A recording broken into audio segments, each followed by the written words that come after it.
to startups and SMBs. He has already mentored 10,000 plus students and working professionals through training programs in digital marketing and product management at Simply Learn and Great Learning. Currently, he works as fractional CMOs for a few consumer and technology brands. Welcome, Vivek, and we are so glad to have you for this session and moving forward, seeing the insightful tips you're going to share with our candidates. Yeah, So, over to you thank you. now. Yeah, thanks, Avneet. Thanks for such an introduction. So, hi everyone. I think we are meeting for the first time, and I've already taken few sessions for Herky in the past, and I believe that there has been some positive feedback. So I'm coming back again and to take this session, right? So I would say that I'm more of an accidental recruiter.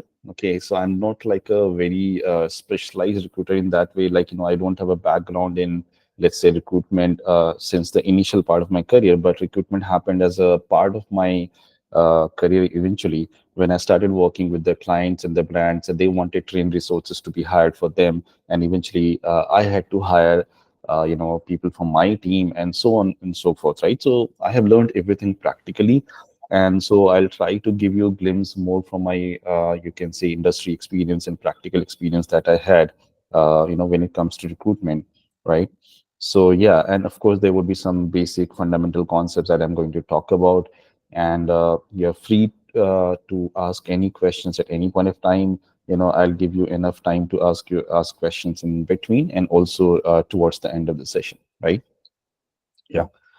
So, I'll just try to help you understand like what there are multiple sessions arranged even after this, and I think Avneet might have given you the schedule already. So this is one of the first session when it comes to the recruitment training. Okay, and what we're going to do in this particular session is we're going to understand the basics of recruitment.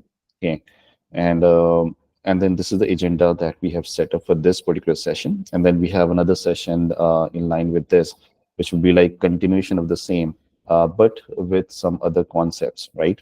So so the first thing that we're going to do today is we're going to start with the basic concepts, understanding recruitment, how it's different from hiring for that matter, and what are the different kind of benefits and importance that an effective recruitment brings to any organization for that matter, right? And I'm also going to help you understand the entire process of recruitment. I'll give you some examples, and we'll also discuss some methods and strategies and even some case studies for that matter, right? So that's how it's going to be. Okay. So let's try to understand the recruitment part first, right? So there's a small definition that I have put over here. And this is not a very large presentation, so I'm going to do more of a conversation rather than only sticking to my presentation. So presentation is more like a, you can say, guide for us to stick to the topic, but feel free to ask any sort of questions that is relevant to the discussions. Okay. So yeah, so I was talking about recruitment. So recruitment basically is a process where you try to identify, attract, interview, select, hire, and onboard employees. So now this can happen for a client company, and this can also happen for a, let's say, for your own organization, right? So the entire cycle. So it's not like you simply find out some CVs, you open up job applications, and your job is done, right? So it's not like that. So you have to take care of the entire process where you're just trying to, you're basically starting with identifying the right resources. Okay.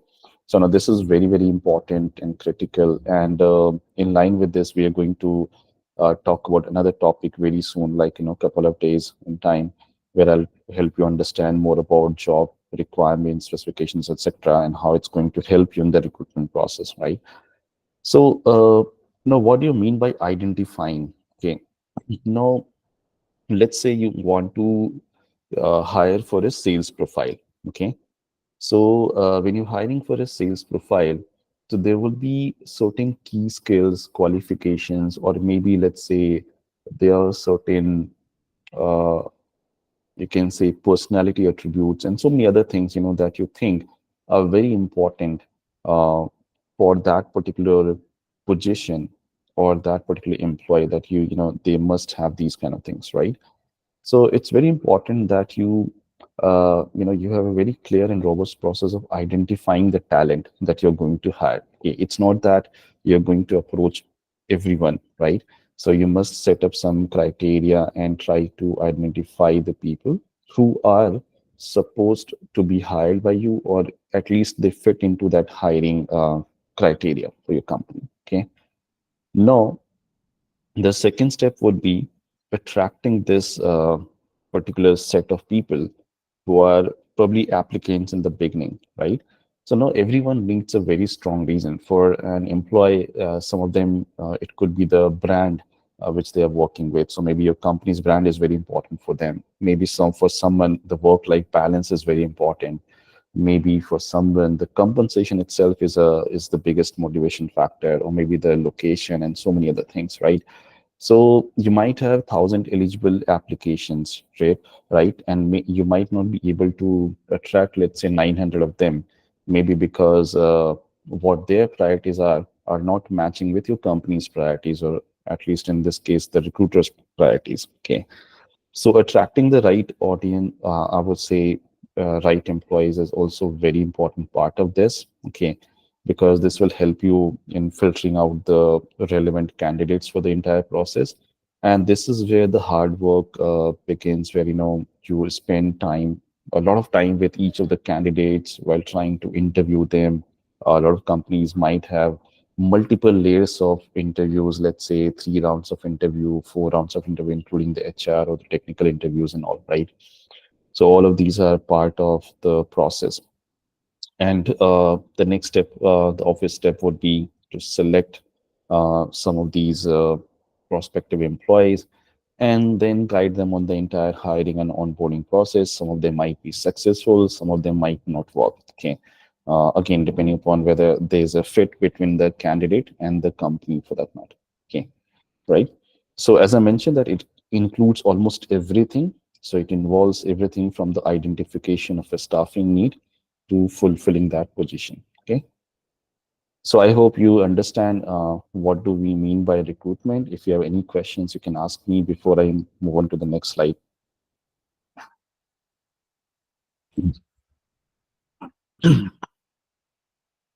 All right. So now I'll try to help you understand that why it's important to have a very effective recruitment process. Okay. No, effective recruitment is not just about hiring the right person. Okay. It's in fact much more beyond this. Okay. And there are different, you can say, aspects of that. So one is, let's say, from a company's perspective, because a company is hiring an employee, so for them 2 3 things are very very important, that the hiring is completed in the shortest possible time. That doesn't mean that they're going to compromise on the quality of the employees or the resources they're hiring, right? So it's not like that, but yes, they want this position to be closed in a certain time frame, let's say in another 3 months or so. And seeing the other formalities and a lot of other things, they would probably like to close it down, let's say in the 2 months timeline itself, right? So a fast as well as the efficient recruitment process is very important for the organization. And the first thing that comes is the cost, which is associated with the recruitment, whether they are, let's say, doing that recruitment with the help of their in-house HR professionals, or whether they're seeking the help of an external manpower consulting firm or HR recruitment firm, right? So in any of these cases, the cost is very important. Okay. So this will definitely, if the process is fast and efficient, it will help them reduce the cost. Okay.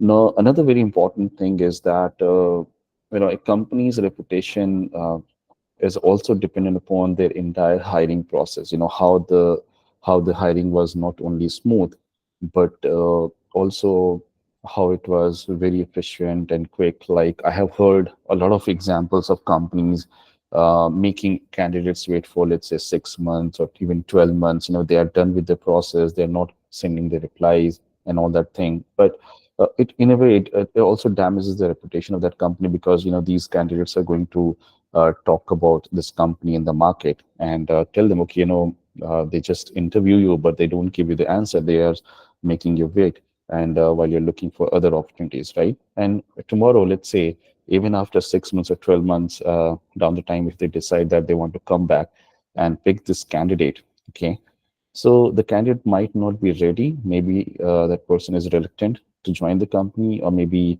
that person has already got a better offer from another company, right? In any other scenarios, this is again a loss for the company. Okay. So that's why it's very important that this entire process of recruitment should happen in a very time and process efficient manner. Okay. And that will make sure that the company is hiring the very best talent, and that talent is already motivated before joining the company, and is engaged and brought into the business scenario where that person will play a very important role for the company, right? So that's how you have to think about the recruitment. So you don't work in the recruitment with an indefinite timeline. Okay, I know that there are certain positions which might take longer than what is required due to some other factors. Let's say you're not able to find the right candidate, and but yeah, I mean, in most of the, I would say, if you talk about the entry level positions or the mid level positions and all, recruitment should happen faster. But for senior leadership, yes, this is understood that senior leadership is something that is not a day job, and that will require a lot of effort. So yes, companies normally keep a margin for a higher margin, a higher timeline for leadership recruitment and all, right? But in most of the scenarios, you should have a very definite timeline, like let's say 3 months or 4 months, maybe 6 months, considering that the candidate also has to put down their paper, and there's a notice period of, let's say, 2 to 3 months in most of the companies today, right? So yeah, so you should have clarity about the timeline and the overall process that happens. And once you have this kind of clarity, so you'll always attract the right kind of talent. Okay. So now let's talk about different kind of, sorry, the importance associated with the effective. So I was talking about some of the benefits. So now, when you have a very effective recruitment process in place, so what happens is that you are very much clear about uh, whom you're going to hire and for what purpose, and also whether that person is required for, let's say, for the projects and the work today or maybe in the future. So now, if you are working as a recruiter, so you also know that someone is needed urgently, or maybe you are hiring for future. Let's say if you're hiring for campuses, college campuses. So most of the time, I think this is more of a future hiring, right? So you need that person probably 1 year or 2 years down the time. So that person finishes her college, and she will join your company probably as a trainee and start working with you, right? So you're clear about the timeline that when you need this person. Okay. So if you have a very effective recruitment process in place, so you would know that who is required when, and you are very clear about the timelines about both the present and the future requirements of your company. Okay. So that's the first thing. Second thing is it helps you prevent the disruption of the business activities, right? So let's say today one of my salesperson, uh, she decides that she don't want to work for our company. Okay. And all of a sudden I have to start searching for a new person in place of her. Okay. She was already probably given me a notice period saying, okay, I'll resign, and then I'll quit the job in, let's say, another 2 months or 3 months. Okay. Now, if I don't complete the recruitment process in a certain timeline, that would also mean that my sales process would be broken.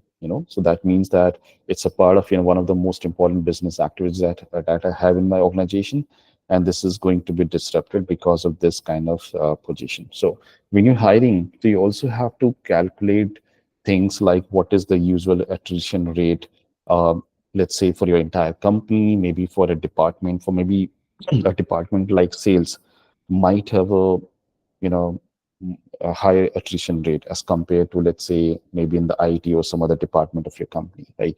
So as an HR recruiter, you have to be very mindful about those things, and you have to be prepared for these kind of scenarios where the business can get disrupted because you have not been able to hire someone as a quick replacement or as a planned replacement for that company, or at least sometimes you also have to plan recruitment, let's say, with respect to the current workforce and taking a backup, let's say, maybe for some companies, 10% backup is good enough, to resolve these issues, which doesn't allow them to get into the disruption of business activities kind of scenario. Okay.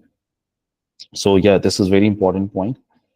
Now, the third important thing is that increases success rate of hiring. So as I give you scenarios that if you take too much of time in the entire process, so there's a chance that the candidate is already looking out for jobs at multiple places. So, maybe that person is being interviewed by, let's say, 5 companies, and that person has already got offer. Maybe she might not have the best offer, but maybe she's looking to join this company within 2 months, while your company is not able to respond to her even after 3 months, right?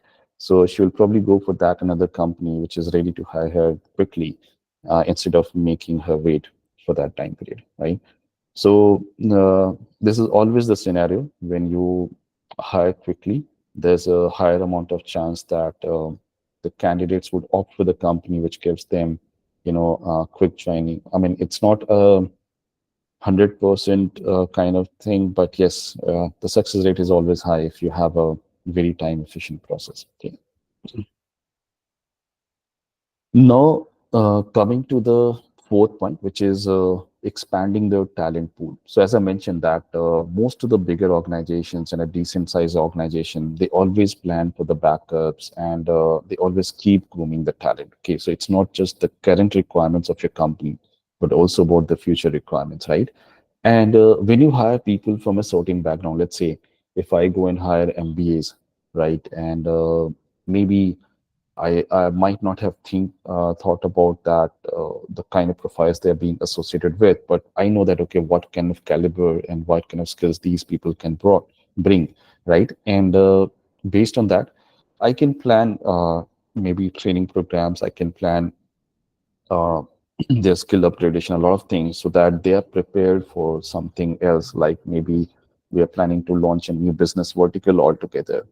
Maybe we are trying to expand the different departments, and we know that these people can fit into these different departments, right? So you always have a talent pool which is available if you do that kind of hiring. And I already told you about the cost effectiveness of this, because obviously if it's taking lesser time, so that also means that it's having a lesser cost impact on your organization. Okay. And as I also told you in the beginning, that it always improves the credibility of the organization. So I have heard a lot of other kind of stories where people don't want to join even the big organizations, probably because their hiring process is not efficient. It's not just the company, the role, and the compensation, but also the recruitment process, which is efficient or not. Okay. So these are the things that I believe are very important, and that can change the scenario for your company. So any questions at this stage? No. All right. Yeah. So then let me ask you a question. What do you think is the biggest difference between hiring and recruitment?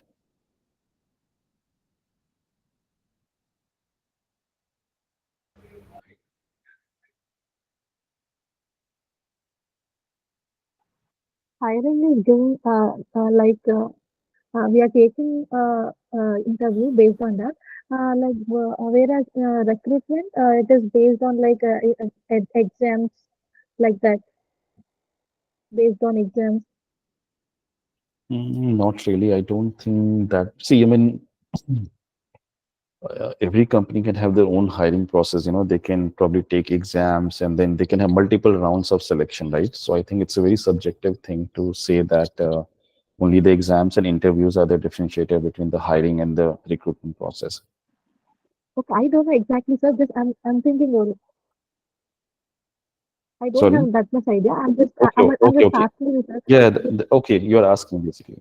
No, not really. I mean, so I'll explain. So, anyways, I'm going to hear few more people before I come to my part. Yeah. Anyone else? Hi, this is Pushpalata. Yeah, hi, Pushpa.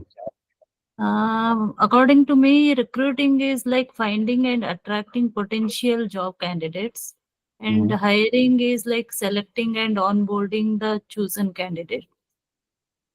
Okay, can you give me examples of, how hiring happens and how recruitment happens? Like for example, by like proper job posting, Mm-hmm. if we post based on the requirement, the with proper credentials and all, like recruitment can be done. Hmm. Okay. And hiring is like the for after recruiting there will be like certain tests to be conducted to join a company. So that is a hiring. All right.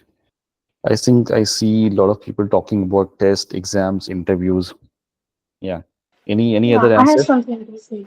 Yeah. So I so can I say? Yeah, yeah, sure. Sir, I think hiring is just for a particular profile. Like what skills are needed for a particular profile, so we are hiring a candidate. Mm-hmm. Whereas in recruitment, we see that beside this particular profile, the candidate is for a future needs of a company or not. That could be the recruitment, in my opinion. Yeah, I think you're very close to the answer. So, yeah, anyone else? Yeah, something. Yeah, I'm saying so. Yeah. Yeah, so according to me, hiring is something which is, it may be for the any role. Hiring is particularly for any role of the company. It's just for, Mm-hmm. they are providing the vacancies which are in the company for the particular role. So hiring is Mm-hmm. specifically, they are providing the vacancies for the particular candidate. While recruitment is Mm-hmm. something which is if the person is really capable for that role or not. So they will see if the candidate has the potential to be in that hiring process, that is the recruitment. Right, right. All right. So, And yeah, yeah, please. Sorry. uh, recruitment is identifying the staff, and hiring is filling the role. Okay, got it. Yeah, I think you're all very close to, yeah, I think at least the last three people who have talked about. So I'll explain quickly. So see, I'll, Vivek, yeah, Shrestha has also raised her hand and she's sure. waiting to Oh, speak. sure, sure. Please, please. I actually am looking at just my screen and the Yeah, that's slide. why I. Yeah. And there are few replies in the chat box as well. If you can just have a Oh, look. yeah. Sure, sure. Yeah, I'll do that. Shrestha, you can please share your views.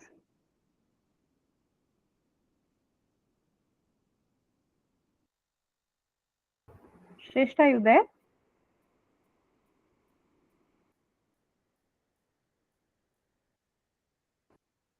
So Okay. hiring is a subset of recruitment. Yes, I think this is right.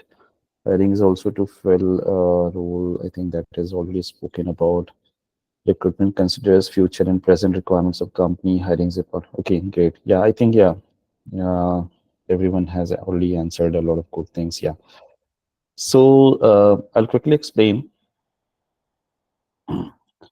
So yes, I think you're right when you say that hiring is something which is being done for a particular position. So most of the time it happens that let's say you have a business development profile and you want to hire someone specifically for that profile. Okay, so what you normally do is you create the JD and everything, and you post it on let's say LinkedIn or some other hiring platforms such as Naukri and all, right?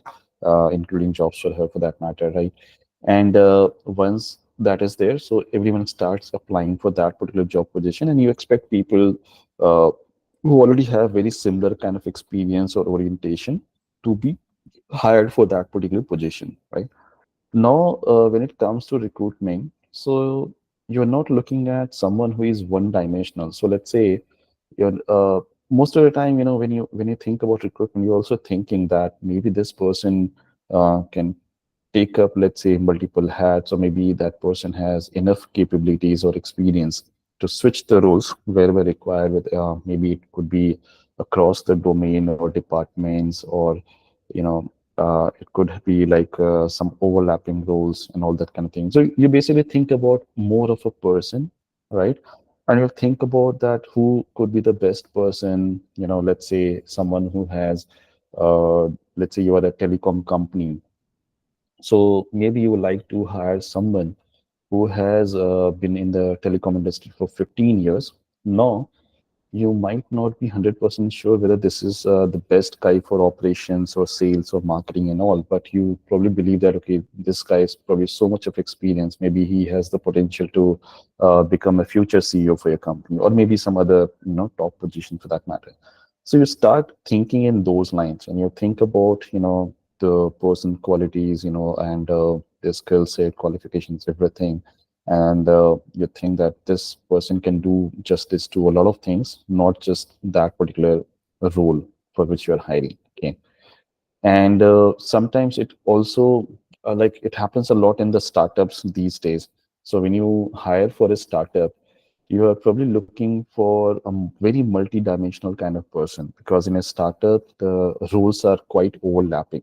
Okay. And you don't just need a marketer kind of person, but you also need probably, let's say, someone who is good with tech and marketing both. So now this is a very unique kind of position, and this is not something which normally you won't find in a very traditional hiring kind of environment. Okay. So that's how the recruitment can be a little different from hiring. And normally when we look at this, so recruitment always gives you the best solutions, especially if you are working up the ladder, like, let's say, the middle management onwards, right? And hiring works best when it comes to the entry level or junior level positions most of the time. Okay. So I hope everyone is clear about this. Yes. Yes, sir. Great. So now, as I already mentioned about the recruitment, so now you understand the benefits, you also understand how it's different. So let's look at the process of in the entire process of recruitment. So first thing is basically identifying the job vacancy. So you need to understand that what exactly are you hiring for, whether there's a current requirement, like as I mentioned that if there's an immediate opening for, let's say, salesperson in an organization. So you need to identify that.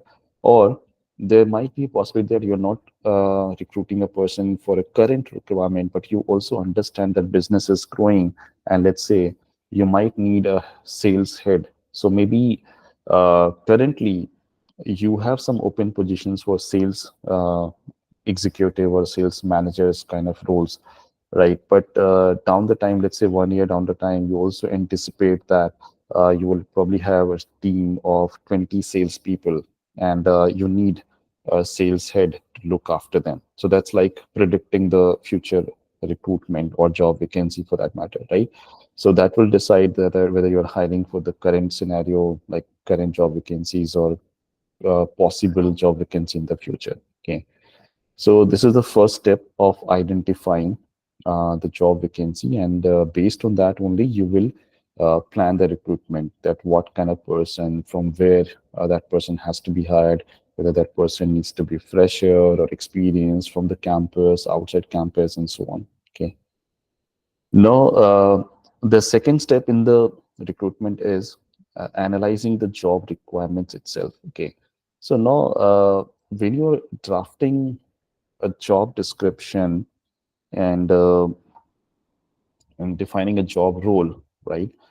So before you can do that, you also need to understand what are the job requirements. For example, one of the job requirements could be to travel extensively. Okay. Now, this is a very important criteria that it might happen that a lot of people who are planning to apply to the job position, they might not be comfortable with too much of travel. Maybe they are family people, they want to stay in the same city, they don't want to travel because they might not have the right support system at home and all, right? So you don't want to waste the entire recruitment process on someone who is not even willing to take up the requirements with you, right? So it's very important that while you're getting these things drafted, and we'll talk about them in the next session in details. So to pen down every possible scenario, which is very, very important for that job role to function properly. Okay. So you analyze the job requirements, okay, and then based on that, this is where you're going to review the application. So yeah, I mean, if you are probably you have hundreds of applications, and maybe they are all good people, very talented, very skilled and experienced, but yet they might not fit into your job requirements because maybe, let's say, half of the people say that we are not comfortable with the idea of, traveling, let's say, 15 days in a month. Okay, so I can't travel half the time, leaving my family and everything else, in the back end. So, so this kind of brings down your, you know, relevant application size to 50% of the original size. Okay, so you're going to review the applications on the basis of that. And once you have shortlisted and screened these profiles, right? So then you are going to continue with the entire process of selecting the right candidate, which obviously will involve a lot of other aspects of the hiring apart from the skills qualifications. So there might be, discussions and negotiations around, let's say, the salary compensation or maybe the joining time period and few other things for that matter. Okay, maybe it could be about the relocation and so many other things. Okay, so this entire process goes on, and then only you'll be able to have the right candidate in your organization. Okay, sorry, any questions at this moment?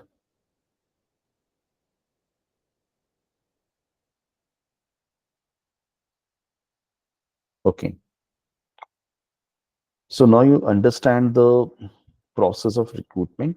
So now we're going to talk about what are the different kind methods and the strategies which we normally deploy in the recruitment. So not every organization will follow the same process or the same type of recruitment. Okay, and in fact, one organization can have multiple of these also in the same at the same time, maybe for different profiles or different departments. Okay, so it's very important to understand these very specific type of recruitments method and strategies. Okay, so the first one is internal recruitment.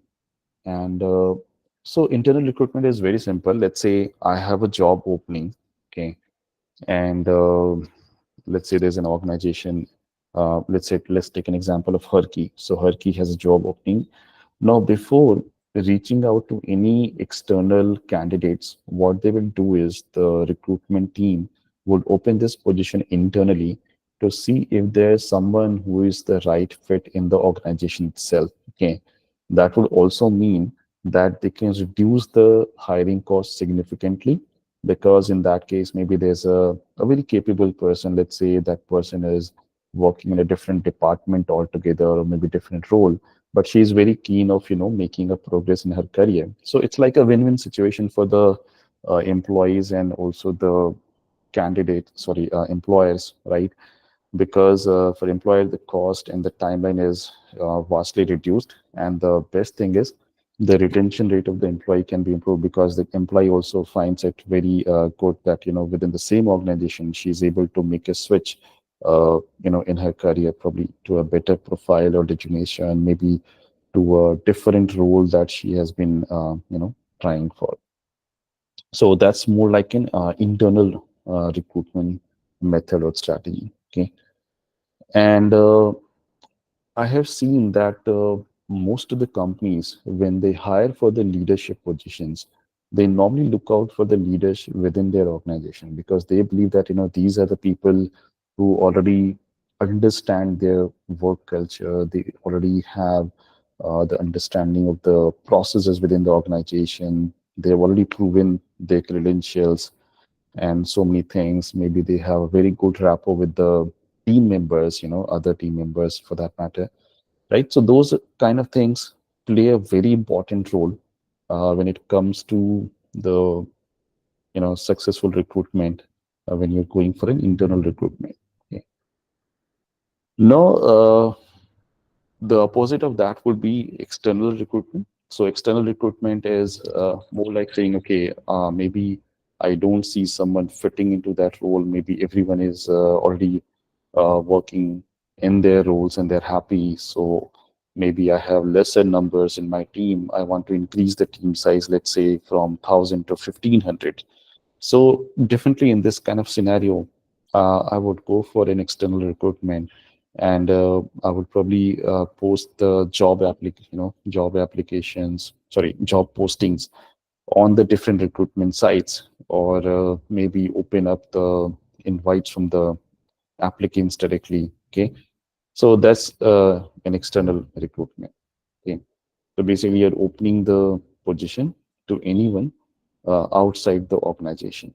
Okay, so I believe this is clear, right? I think this is very simple to understand. But if you have any questions, you can ask me.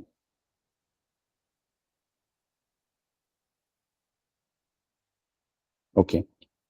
Now, campus recruitment is mainly for the trainees and the freshers, right? So this can happen at graduate, postgraduate, or any level for that matter. But the idea is that the HR recruiters would do a future planning for their hiring, right? Most of the IT companies you might have heard about, let's say the likes of TCS, Accenture, Capgemini, and all. So they normally do, a good amount of future hiring, and they normally look out for the campuses because this is where they go. Let's say if they are planning a hiring for 2025 end, right? So they anticipate that certain big projects are bound to start towards the end of the 2025. So they cannot go and hire. I mean, they can definitely go and hire the working professionals and experienced people, but no one will wait for, let's say, 1.5 years, for that person, because they might get some better offers and so on. So what they will do is they will identify a pool of talent, maybe from a campus, let's say from an MBA college or from an engineering college and so on, and they will do the hiring, and they will ensure that these people join their organization within a year or so. So let's say June 2025 they join the organization, and then they start getting trained by their seniors and the project managers and all, and by the time the project kicks off, so these people are ready to contribute to the organization, right? So these are the kind of scenarios in which campus recruitment could be very helpful. You bring the fresh talent, but at the same time, you get enough time to train and nurture them so that they are ready for the next, big assignments, or immediate things. So, so that's campus recruitment. Now, when you talk about executive search, it mostly is about the leadership positions, right? So mostly, let's say, the CXOs kind of roles, or the roles which are normally at the top of the tier, like let's say the president or vice president, director, associate directors. Those are the kind of roles, and the CEOs, CMOs, and all, right? So, so there's a very different process, when it comes to the executive search. And if you see, a lot of HR recruiters or the recruitment agencies, in fact, they specialize in this domain because they have a very different kind of mindset, and the entire process is very lengthy. Like it can take maybe a year or two also, to find the leader for your organization. Okay, and so even the companies are very, very clear about the process and the timeline, because they're not looking at the short term gain, and they're looking at someone who can stay with the organization, let's say, for the next 5 to 10 years or 15 years for that matter. Okay, so that's the kind of thing. So they are very, very careful about the entire process. Okay, and when they evaluate the candidates, so it's not just about the job fit or the compensation and all. It normally goes beyond that, because this candidate who is going to be the CEO or the CM of the company, so they are like the representatives of the company, right? They kind of lead the brand, and then ensure that the entire culture and everything is being valued, and company is headed in the right direction. So it's a very important decision, and the hiring process is very different. Normally, you don't see too much of technical interviews going on when it comes to executive search, as compared to, let's say, someone who is being hired at the entry level or at the middle level position. Okay, so normally it's about how their vision, how their thought process works, how their personality, how their you know interpersonal communication and all kind of these kind of things have been playing a key role in the other organization's success, right? And whether they have been able to lead the change or have been able to lead from the front for the organization they have been working at, right? So a lot of referrals and those kind of things also happen where you talk to people who have worked with them or worked under them to understand uh, where they stand in terms of their leadership skills. Okay. So yeah, it's a very different ball game, and it's normally a very time-consuming process. But at the same time, I would say it's probably much more smoother than the regular recruitment process because you're not looking at bunch of candidates. Maybe you only have 10 profiles to scan or consider, and instead of 100 or 1,000. But yes, you have to give enough time to these 10 profiles instead of 100 or 1,000, right? Any questions?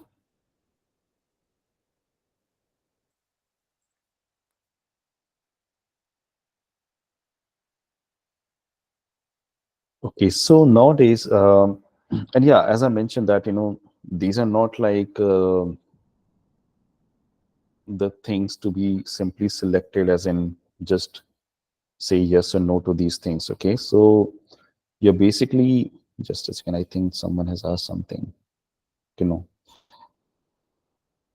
So you don't only have to stick to, let's say, one process out of this, because as I mentioned that based on your organization and also based on the role for which you're hiring, you can deploy any of these methods. So the same organization can follow multiple of these kind of methods or strategies. Okay.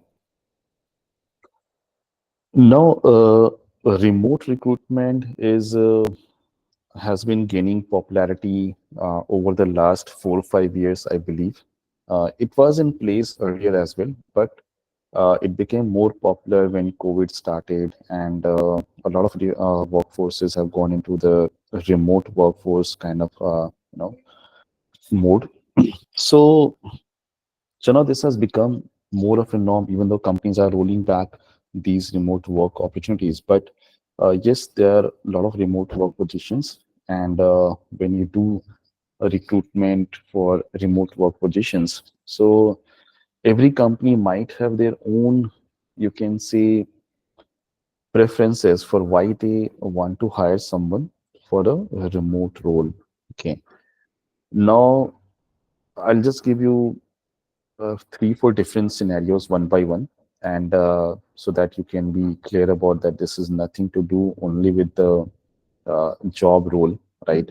So a lot of people think that this is maybe, for most of the IT and the tech industry, they would assume that remote recruitment is a norm. Okay, but today the scenario is that most of these IT companies are bringing back their remote employees to the offices. Okay, so I think remote recruitment is more in line with what you're looking at. Let's say, I'll give you an example. So, and this is not exactly a recruitment example, but it will help you understand the mindset. So, we are a partner with one of the Europe-based companies, okay, and they deal into something called as customer data platform. Okay, now this company, they have a very clear mindset or vision that they don't want to open an office in India for, let's say, the next 5 to 10 years of timeline, at least, and maybe,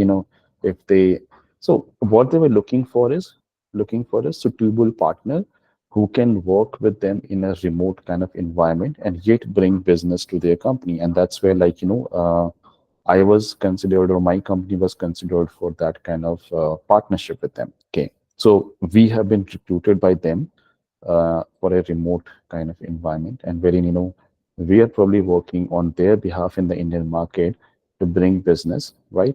And there's some other, you can say, aspects to this, like what is the fixed compensation or variables and all that stuff, right?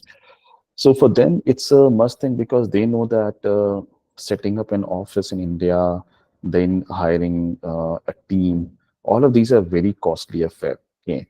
and they don't know how Indian market is going to respond to this kind of technology, because it's a fairly new technology. Okay, so they don't know how it's going to be.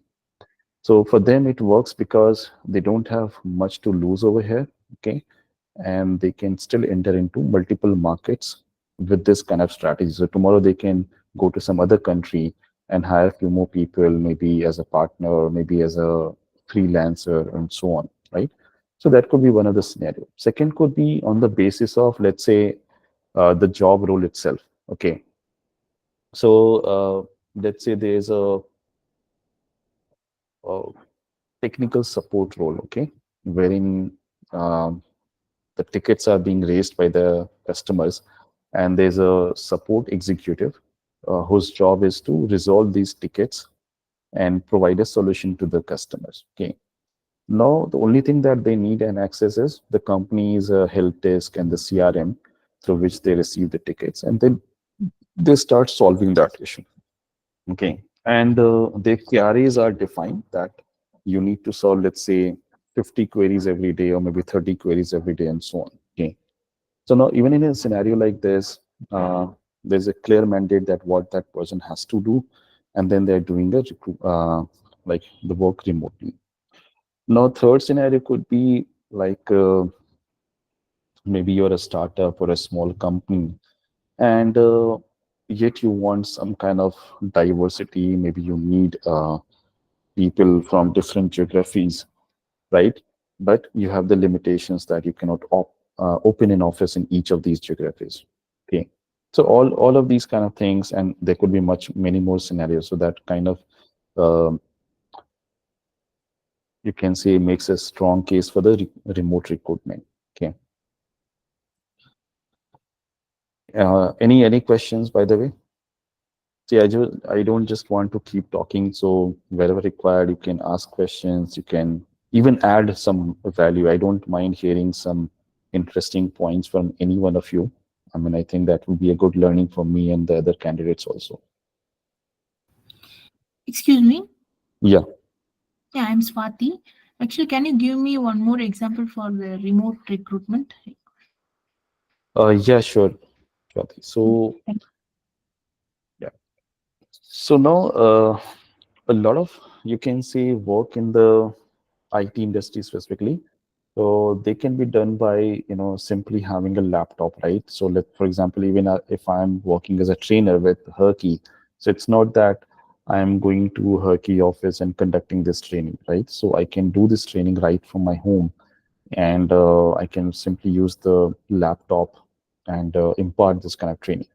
So this could be another example where, a trainer is conducting their live sessions remotely, and an IT employee is, programming or doing the coding part for the companies with the help of the system, because he or she doesn't need to travel to the organization for everyday work, right? Like a virtual interview, like Sorry. virtual interview, visual Yeah. interview. Yeah, thank you. So now this one, the fifth one is very interesting thing. Like especially the large organizations believe in this uh, referral recruitment. So normally, when it comes to recruitment, so this is something I can say somewhere between internal and external recruitment. Okay, and normally most of the large organizations, especially I'm talking about the IT major companies or maybe even the FMCGs and all, right? So, and I think this is also very much valid in the core manufacturing segment. Okay, so what they normally do is, if they don't get a very good candidate internally, or even if they want to go for, let's say, if they don't want to go for the internal recruitment and they want to go for the external recruitment, so before opening this publicly, what they also try to do is they try to ask their own employees that if you can suggest someone in your network who can be a good fit for this particular position, right? And in lieu of that, what they normally do is they give a certain percentage or maybe some other benefits. It could be cash or non-cash benefits to the employees for referring those employees, the other ones which are going to be hired, right? So that's called as referral recruitment. Now, this is also a very good scenario because you trust your own existing employees, and they also know that they cannot afford to bring someone who is not good at their work, right? Because their credibility is also at the stake. So they normally take it very seriously. If I have to refer someone, let's say if I have to refer Avneet, so if I know Avneet, I have worked with her, so I'll think about her skills, strength, everything, and then only I'll think, okay, yeah, maybe Avneet is the right person for this particular position. So I'll probably refer her instead of some other third person, right? So if I'm very sure about the person, then only I'll try to refer that to my organization because tomorrow I might have to work with the same person. Maybe she's part of my team, or maybe she's my manager for that matter. You never know, right? So it could be any of the scenarios in the company, but whatever it would be, eventually, uh, tomorrow the fingers can be raised on me and saying, Vivek, you've not referred a very good person. Okay, so I would be very much sure about whom I am going to refer to. Okay, so this way, this is very effective, both in the short term and long term. Plus, uh, it saves a lot of cost to the companies, and it also motivates other people in the companies to bring people they know or bring people they trust, so that there's a very good environment within the company also. Okay, now some of you might even question the authenticity, like maybe someone favors another person.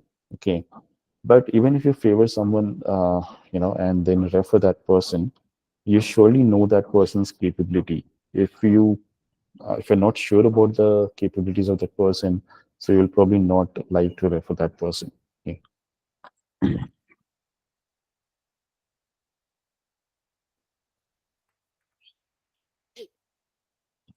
No, a digital recruitment is something, again, it can be executed in any kind of industry, but this is again more relevant in the IT and the tech industry because they are the ones who are more comfortable using technology as as part of their process. Okay.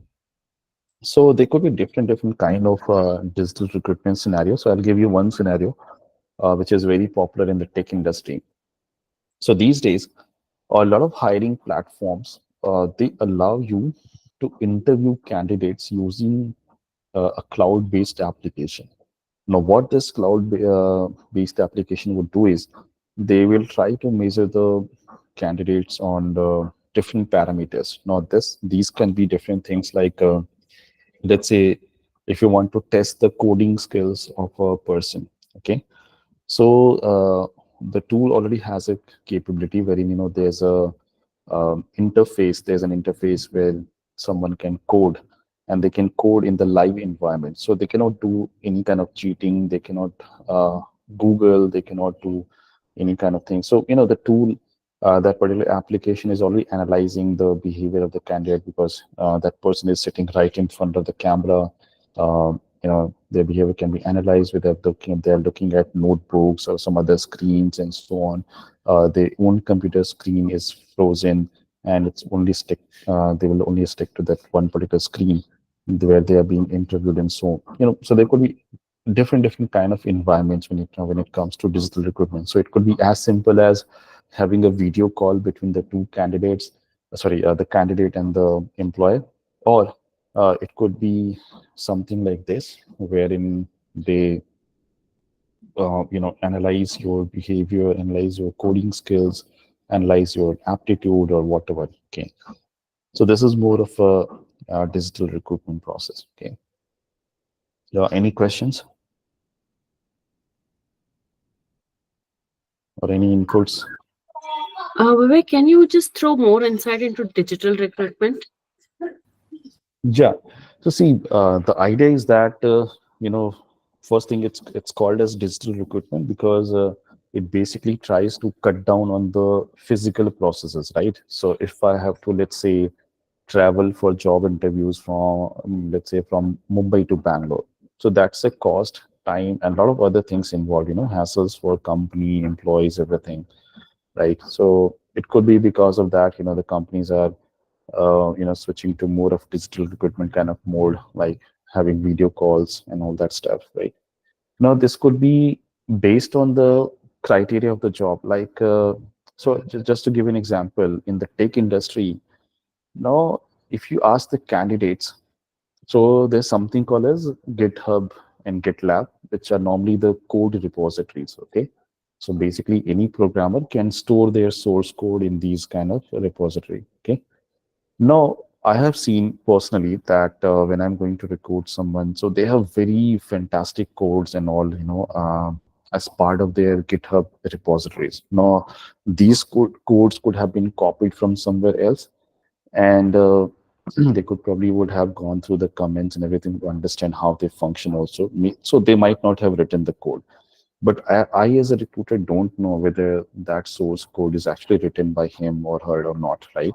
So when I go take that person to a live coding environment and ask them to perform certain tasks which might be very similar to what they have written, and I can easily figure out that how capable they are. Maybe not every problem can be solved by them, but at least I will know that skills they have, right? And there's no scope for cheating and everything in that thing. Or it could be like conducting some online exams, right? So all those kind of things. So there could be different modes in that as well. Yes. Can I tell one thing for Yeah, this digital yeah, recruitment? yeah, sure. Actually, as a recruiter, we have framed some set of questions in the Google form. Mhm. Like, is this comes under the digital recruitment? So when you say questions, is it like a question, like a generic question, which you know? Before come to the face-to-face interview, so we are framing some Mm. questions in the Google Can form. can you give me some examples of these questions? Like what kind of questions are we asking? Actually, based on the skills, particular requirement. Yeah, I mean, see, that's why I'm saying ki, it doesn't necessarily mean that the entire process has to be digital, right? So maybe in your case, it could be maybe 10% of your recruitment process is digital, okay? And the rest of the 90% is still the traditional recruitment process, right? So that can also happen. Okay.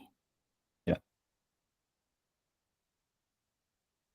No, I'm sure that you would have heard about this, because a lot of discussions are going on everywhere in the world about this.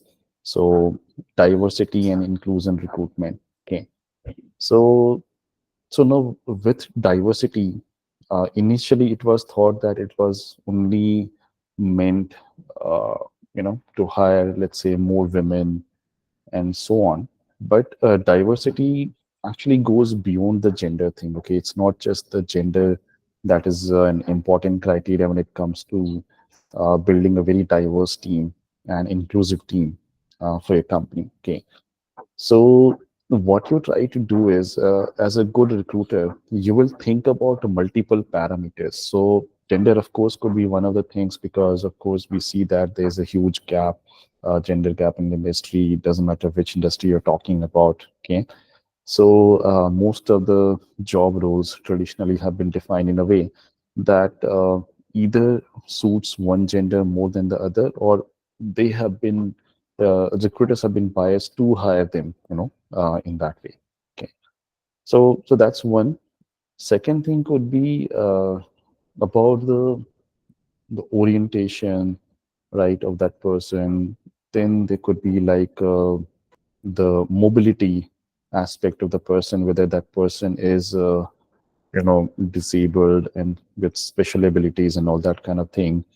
Or it could be about the cultural inclusion also. Like we don't, let's say, for example, if you open an office in South India, so would you only hire South Indians? But of course you will also hire people from other states, who come there searching for the jobs, and they are people from different cultures, speaking different languages, and so on.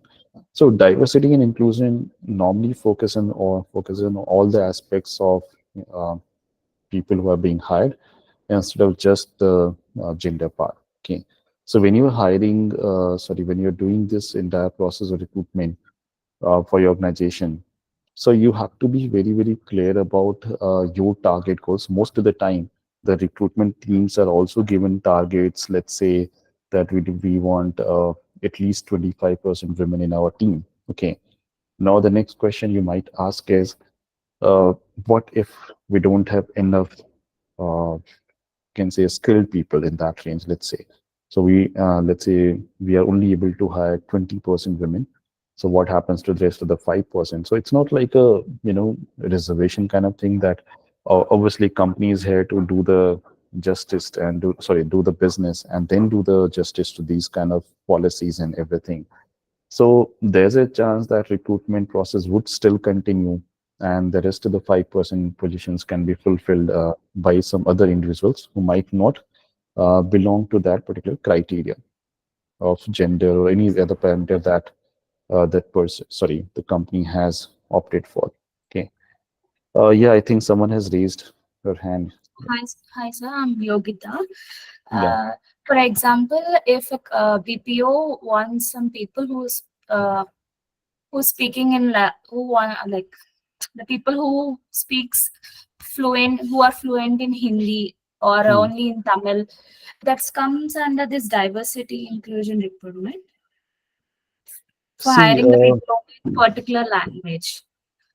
So, this might not fit into this because what I believe is maybe, let's say, you're looking for someone who belongs locally because then that person might have a upper hand, in terms of understanding the language and the culture and talking to the businesses to bring more sales or any other such kind of thing, right?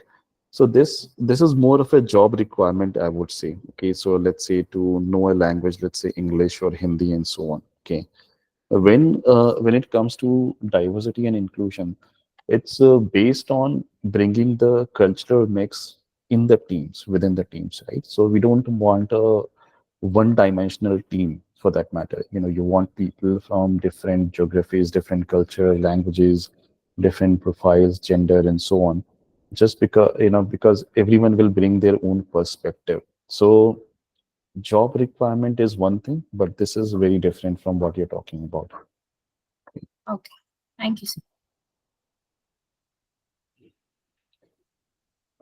So the next would be full cycle or 360 recruitment. Okay.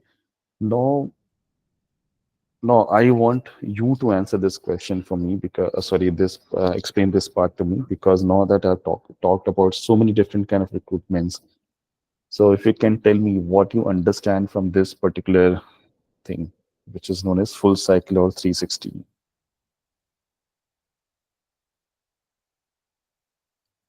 I want everyone to be a little more interactive. So if you can discuss or bring your own perspective. Doesn't matter whether you're right or wrong. Is it like a recruitment from the scratch? Hmm. So when you say recruitment from the scratch, how is it different from the regular recruitment process? No, I mean over here it is like you are going to study the person's resume and everything. Like it is a complete. You're just doing what maybe a campus recruiter or something for whom you're just trying to do the whole lot of stuff and then bring him on to the from the Hmm. background verification and everything and then get him onto the on board. Mhm. Right. Yeah, I guess so. So I think you are correct. Anyone has other answers, like any other perspective on this? Vivek, there are some answers in the chat box as well. Okay.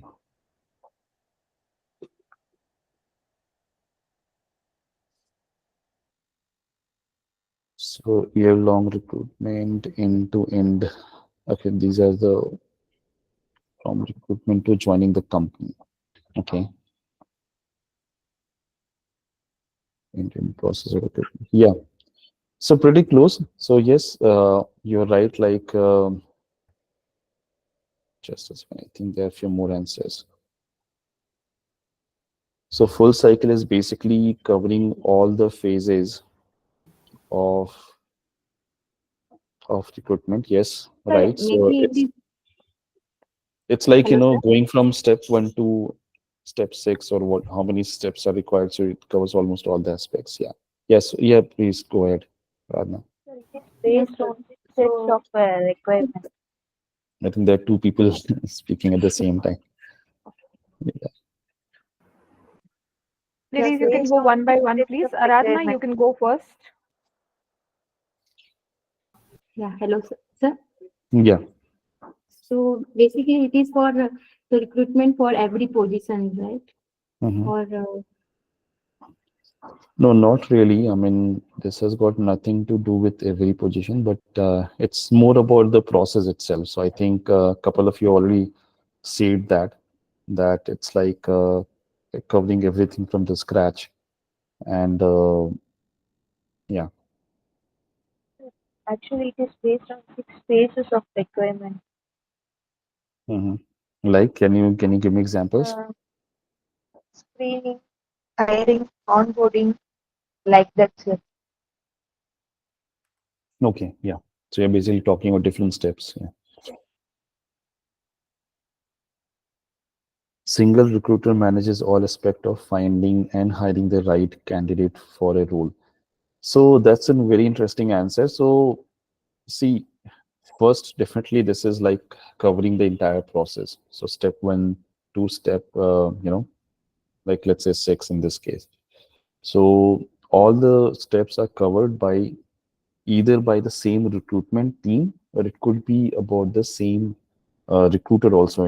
Again, it depends upon the position. Sometimes, like I think someone gave a very good example about how the campus hiring happens. So this is a perfect example of how you go about opening up a job position in campus hiring, and then kind of covering all the aspects. Let's say there are only a couple of recruiters who go to the campus, and they do the entire process like shortlisting, conducting interviews, case studies, maybe there's some aptitude test and all that kind of things, right?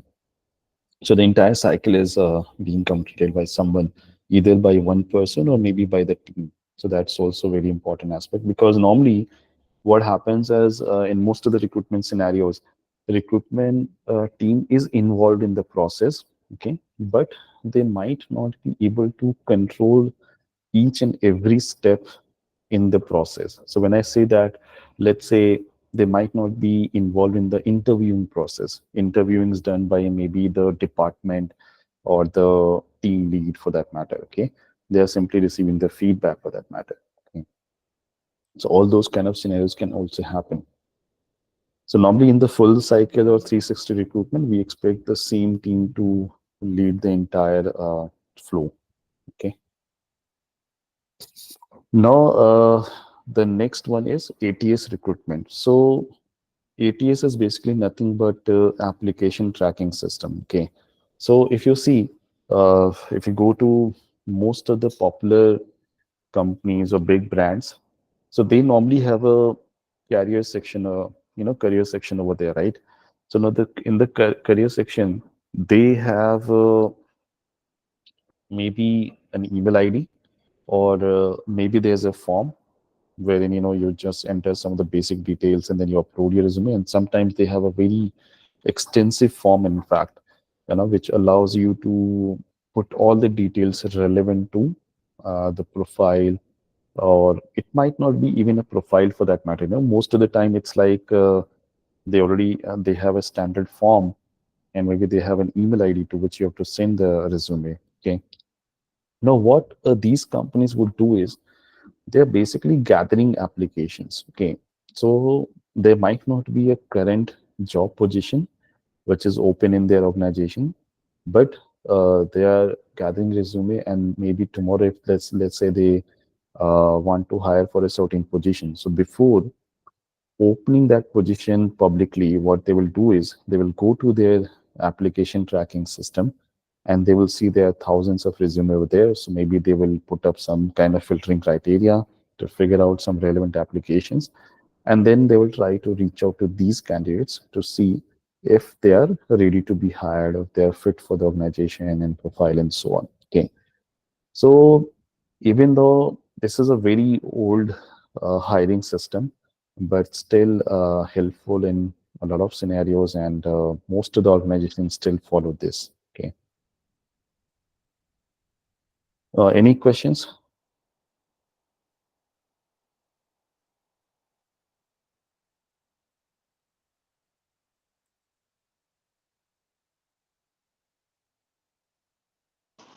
Hello. Yeah. Yeah, hi. Actually, I want to ask something. I have a Hmm. question. Hmm. One of my friend is doing a job, which is Okay. basically, which is their the work is, she's having a website where she selecting all the candidates and um, hello, Yeah, I'm listening. Yeah. hello. Yeah, I can listen.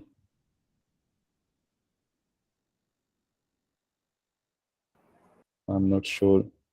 Yeah, I think Priya has gone on mute. Hmm. Priya, are you facing any problem speaking? Uh, I think someone else has raised her hand. yeah, I think that's yeah. By the Bindu. time she gets back, Yeah. we can speak to Bindu. Bindu, you can please talk. Yeah, hi. Can you hear me? Yes. Yeah. I have a doubt here. Now, of late, most of the companies have Workday as a medium wherein you update your resume and profile. So, Mm-hmm. does this in this process is artificial intelligence dominating the recruiting process, or is it do the HR recruiters actually go through the resume? Okay.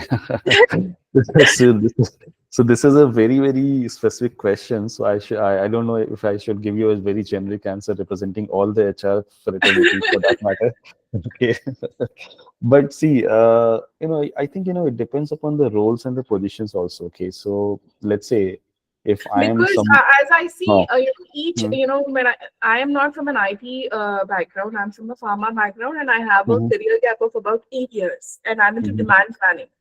okay. So I'm trying to apply for positions, and I see for one role there are 150 applications, 200 Mm, applications, right. and at the end of the day, do they really go through the applications, or is it just by artificial intelligence that none of my having had a good experience, my resume is not going through. So my question is, Mm. do they really go through the resume, or is it the artificial intelligence that works for them?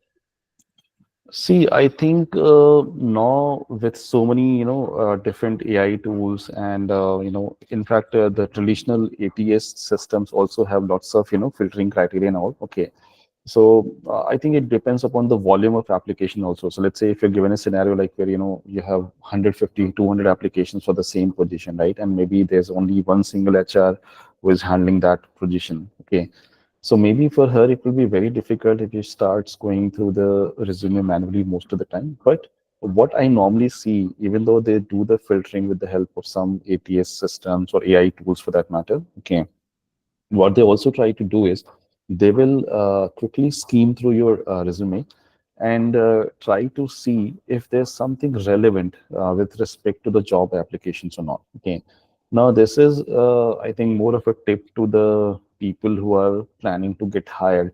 So I would always say that, when you apply to a job position, right?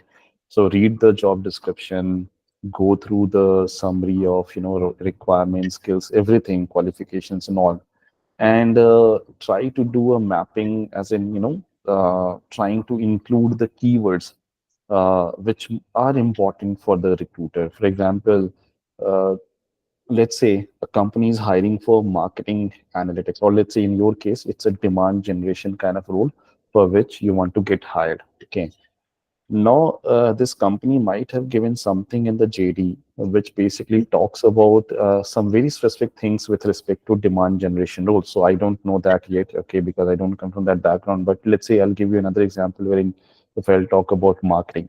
So in marketing, let's say the recruiters are looking for something very specific like marketing executive, or not really that, maybe analytics, or managing customer data, or performance marketing, right?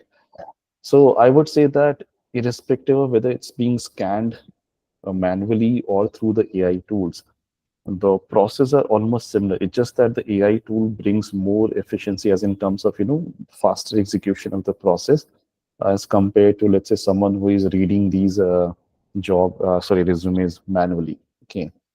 So it's very important that instead of submitting the generic resume, if you have to attract the employer towards your application, you should probably tailor your resume according to their needs. Okay. And this is something I think a lot of candidates miss out. They start applying to a job position. So I receive the profile of, let's say, a website developer now who wants to change his career into, let's say, a digital marketing role. Okay. But unfortunately, even if this person is very enthusiastic, maybe he also has skills, but his resume doesn't talk about that. Okay.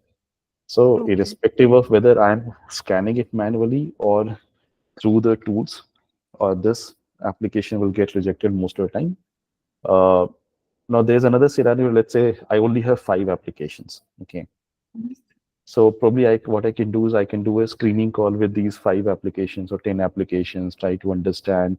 So maybe someone will open up saying, okay, it's not written there in my resume, but I also know this, I also do this, and so on. I have recently taken this training program and so on. Okay. So I think a lot of things will depend upon the volume of applications, the criticality of, in terms of job roles, requirements, skills, etc. Yeah. And I have another question as well. Mhm. With the career gap, do we have to mention the career gap on the resume, or should we just ignore and end it up with our last experience?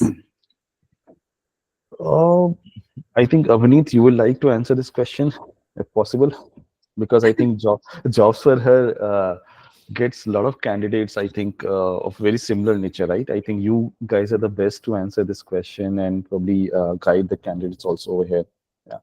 Can you please repeat the question, dear? Yeah, my question is, with someone who has a gap in the career, in the resume, do we have to mention that we are on a career gap, we are parenting, or we are on a career gap because of motherhood, or so and so? Do we have to mention Absolutely, that, Bindu. or Absolutely. do You we? have to mention the career gap. One, it's the way of being honest, and there are ways to showcase your career gap, as in if you have upskilled yourself, or how you have spent that particular time anyway in learning, or even in we don't say that we were sitting at home and we were doing parenting. You were home managers then also, right? So there are ways how you can portray your career gap. Yeah. Okay. I would suggest that. Okay, I would connect with you Sure, separately, Bindu. Havneet, on that. And just to Thank let you know that I have had a career gap of 16 years and I'm working from 1.5 years again now. Okay, then I'll definitely connect with you after. Thank you so much. Avneet, did you say 16 years? Yes, Vivek, very much Wow. 16 years. Wow, wow. That's like my total experience, by the way. Okay. So I hope that gives a little bit of motivation. And Right, right. No, okay, so thanks.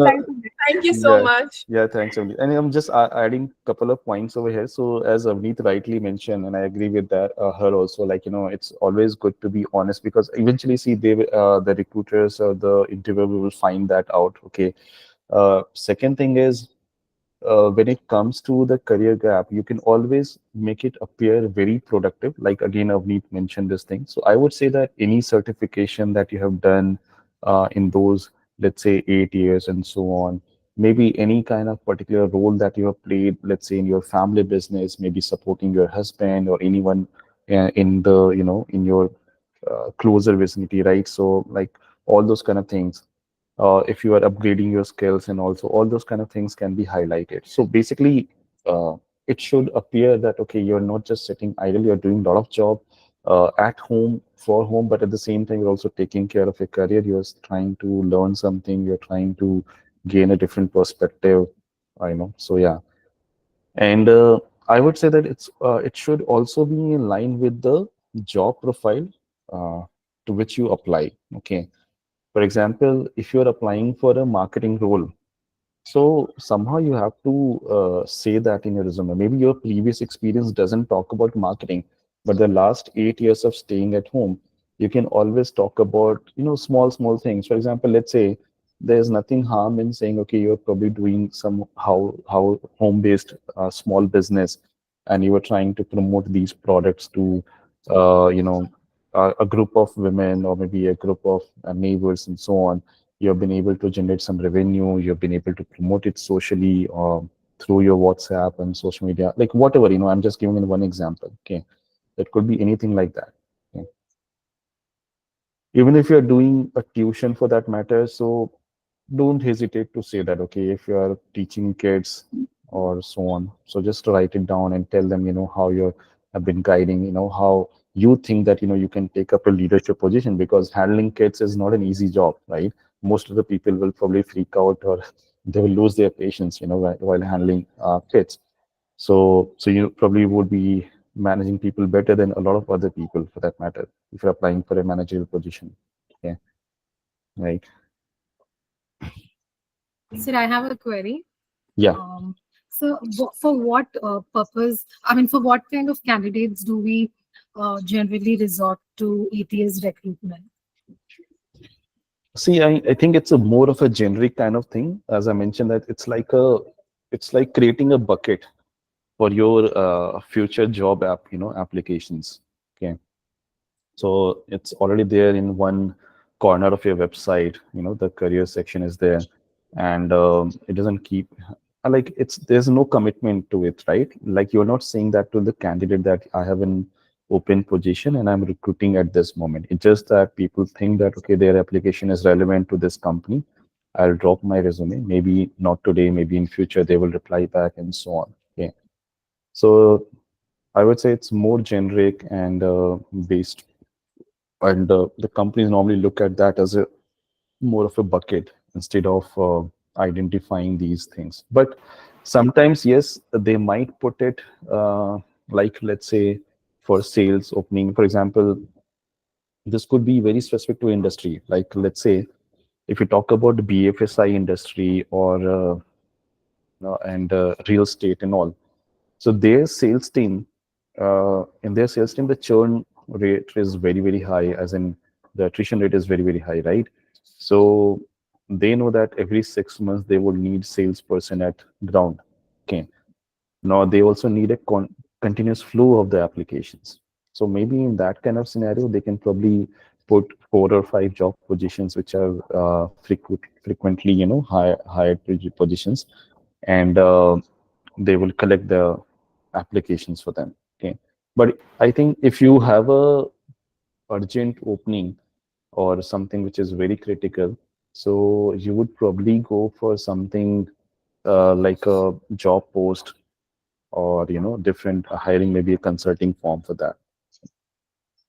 Yes, understood. I have also another query. Mhm. Also, what is reverse recruitment? I've been hearing this very often these days. Sorry, can you say that again? Reverse recruitment. What reverse recruitment? Yes. Okay. Mm,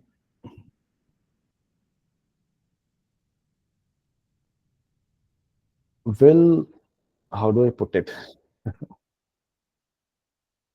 I think, this is more to do with, I think this might not work in a very traditional system. Like most of the big brands, companies, and MNCs, they would still go by a traditional method of recruitment, wherein they are at the upper hand. Okay. And then they decide that, they are going to hire a candidate or not. Okay.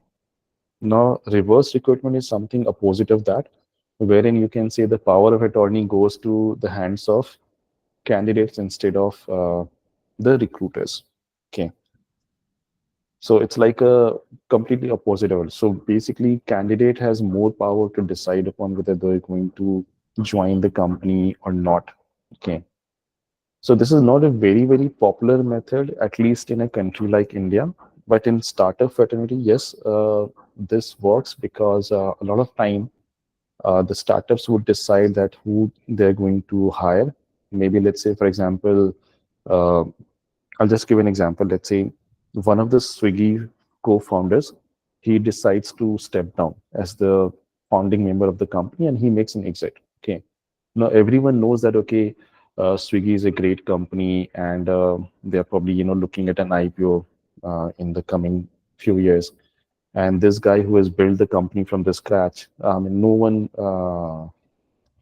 can dare to evaluate his skills, right? He will be like, okay, I already built a company worth of 10, $15 billion. Okay. So now if there's a startup who is coming with a new idea, or there's an investor coming up a new idea, so he will think of how about hiring this guy from Swiggy who is available, who has recently quit the job, right? And he's ready to be hired. So now they will have a conversation. And in this conversation or interview, whatever you want to say, this candidate who is the Swiggy's ex co-founder, this person will have an upper hand because he will talk more about the companies. He will try to understand, okay, what your company does. He will probably have more questions than the recruiter themselves because he wants to see whether this company is the right fit for him or not, or whether he would like to join this company or not. Okay. So I think this is probably happening more in the technology-based companies or startup kind of environment. And sometimes it's also about the leadership positions wherein the reverse recruitment happens. Okay. But it's very rare to hear about the reverse recruitment. I can't think of examples from the the lower or the mid-level hiring. If someone else has examples related to this, I would be happy to hear that example. In Yes, I've any, understood what you mean by reverse recruitment. but anyone has another example for this?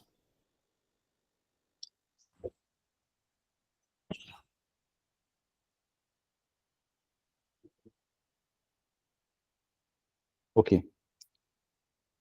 So I think we are done with most of these things. And yeah, so I'll quickly walk you through the steps.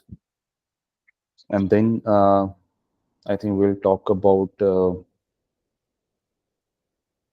maybe I'll ask few questions and I'll give you an assignment also. And then we can have more questions and answers. Okay. So when you go for a recruitment process, so there are different steps which are required in the recruitment process. Okay, so first step is when you identify the hiring requirements. Okay, so what exactly you're hiring for. Okay, so this is very important. For example, let's say it could be you're hiring for a sales position or a customer support role. Okay, then you must think about like different aspects of that, like whether this is based out of a particular location, whether this is an office based or remote job, and so on and so forth, right? So all those hiring requirements, then the timeline, cost, etc. Second step would be creating a very nice job description. So eventually you are selling your company to the candidates, or as descriptive and as specific the job description is, it's very attractive to the candidates, and then they take some time. I have also seen that when I'm on the candidate side, a lot of people don't read the job description and blindly apply to the roles. Okay, so this is not very good sign, in the eyes of recruiters. Okay, in fact, I was simply baffled by one of the applicants because that person applied to all the openings on the job portal. In fact, there were 10 applications from the same person, and he was applying to almost every possible role. Like one of them was tech role, there was another one for non-tech, and so on for content creation, and so on.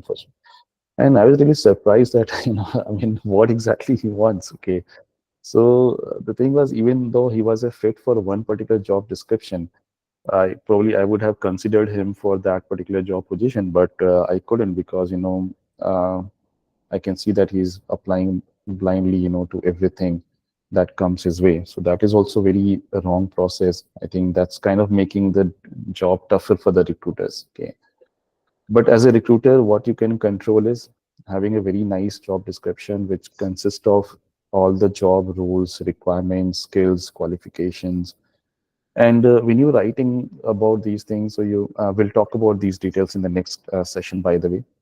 But when you're writing about these things, so consider all the soft and the hard factors. Okay, so all those kind of things are very important. Now, the third step, of course, is once you have the job description, maybe you have posted it on the job portals or your website or LinkedIn. So you start with the talent search and start looking for different sources from where you can, find out the right talent. Okay. Then, okay, I think there's a question from someone.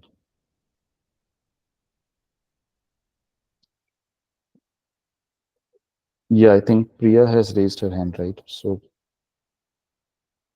yes, Priya. Hello Yeah. या actually अभी जो आपने बताया जैसे exactly ये recruitment process के बारे में, तो सेम चीज मैंने जैसे मैं भी पूछ रही थी बट कुछ प्रॉब्लम हो गई थी तो मैं कंटिन्यू नहीं कर पाई। तो माय फ्रेंड वो सेम यही काम करती है, उसे एक वेबसाइट मिली हुई है, मतलब she is basically doing work from home.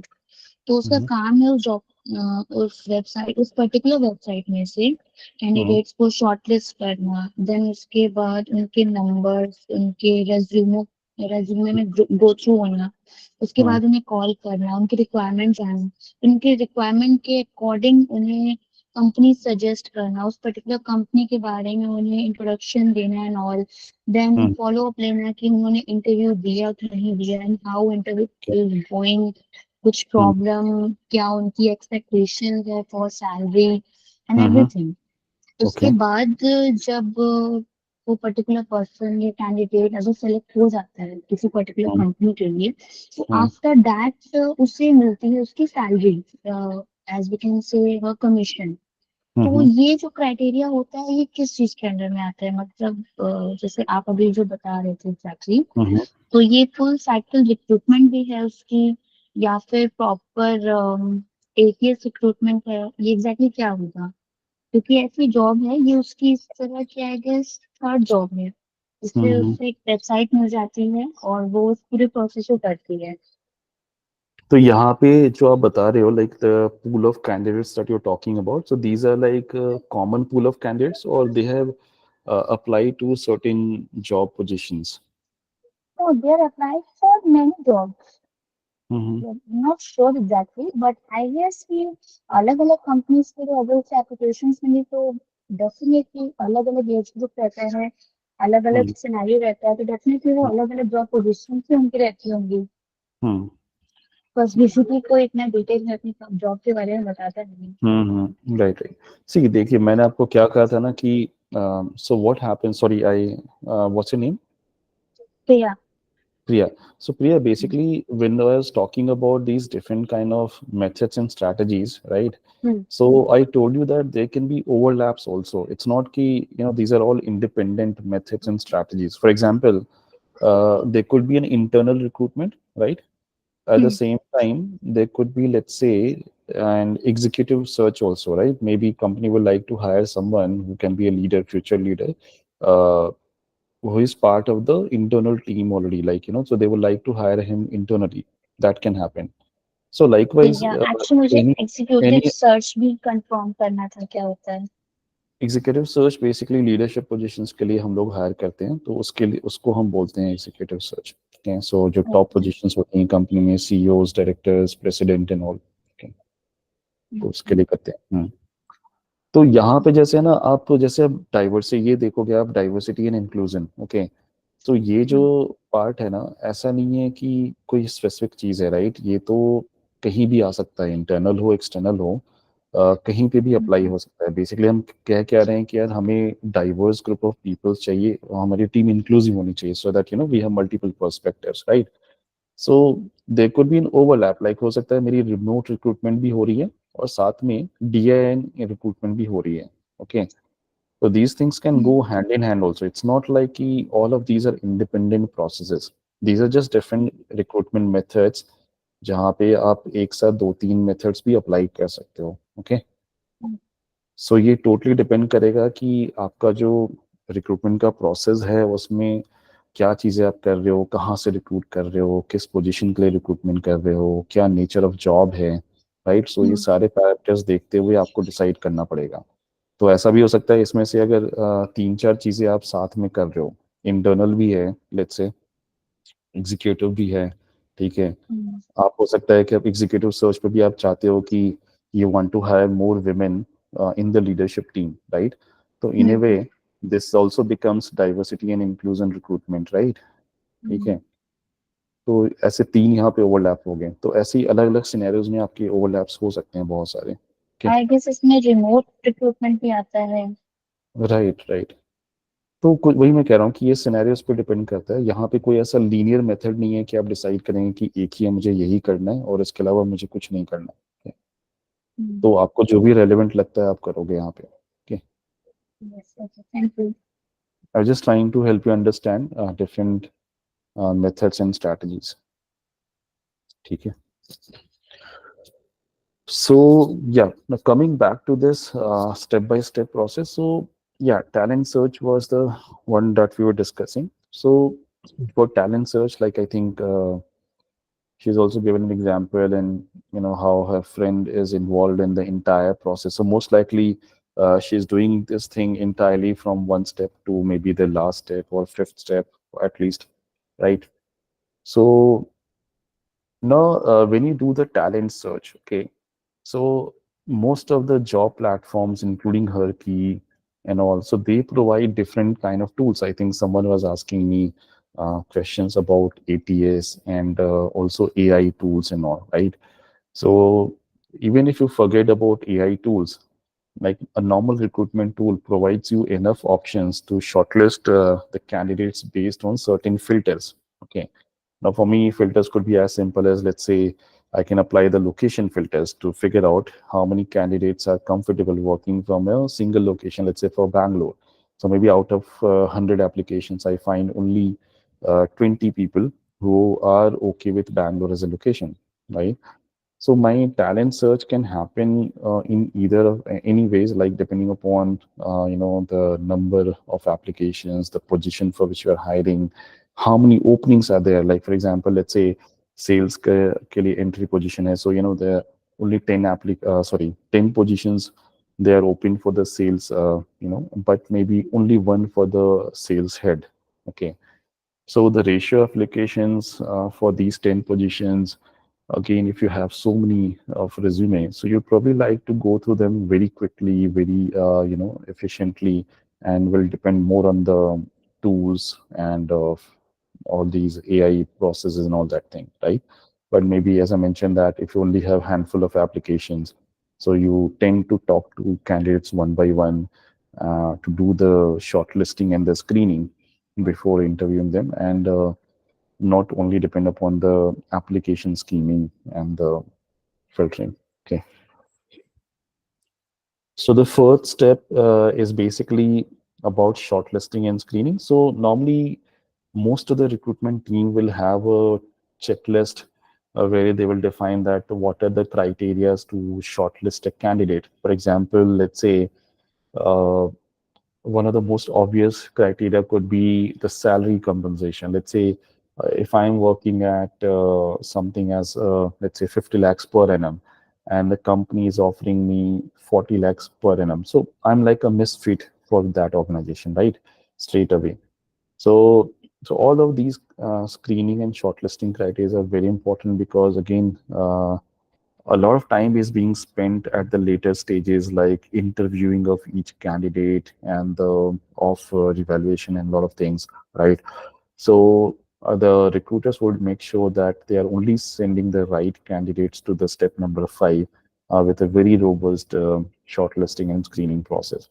So I would suggest that you should have as many questions as possible in the screening and the shortlisting process, and it could be covering each and most of the important aspects of the job, which is like how do I put it, non-negotiable. For example, if relocation is a non-negotiable thing for you, so I would not like to waste time on someone who is not ready to relocate, right? So all of these things are very important. And then the fifth step is where you start interviewing the candidates. Now, there could be multiple stages of interviews, and most of the companies, there are at least 3 to 4 rounds of interview that happens. And sometimes it can even go to 7 or 10 rounds of interview, depending upon the position, the company, etc. Okay. Sixth step is more about once you are clear about the candidate and you want to hire that person as an employee.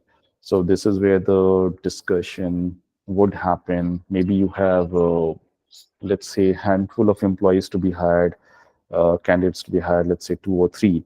And now you need to do the evaluation and finally extend the employment offer to only one of them. So you're going to talk, you're going to have some discussions about not only about compensation, but some other aspects also with that candidate and finally extend the employment offer. Okay. And of course, once this is done, so this is where you hire the employee, bring him to the team, her to the team, and introduce that person and have a proper induction, training, etc. plan for that. Okay. So that's your end-to-end recruitment process. Okay.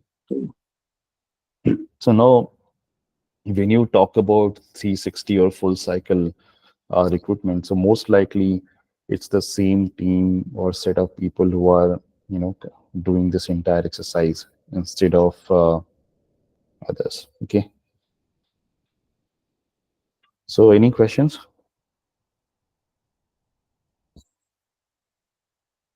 So, this 360 recruitment process can be done by an individual too.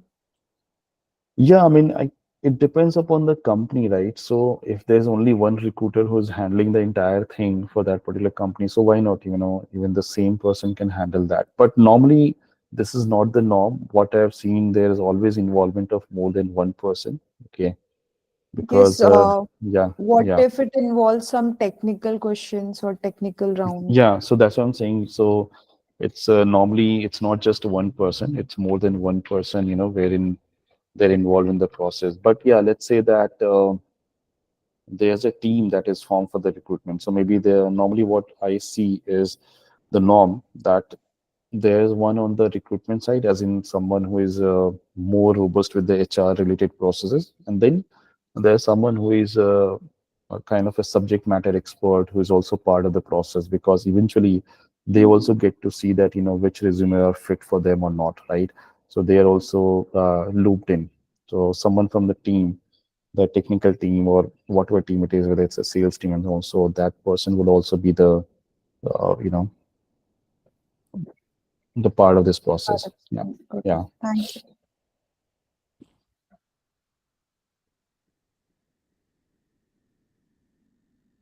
right. So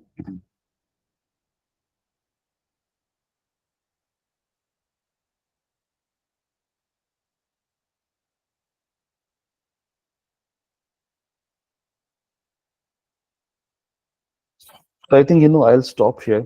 I would like to take few questions and answer your queries, and I'll cover a lot of other things in the next session once we start talking about the job description and few other things. Yeah.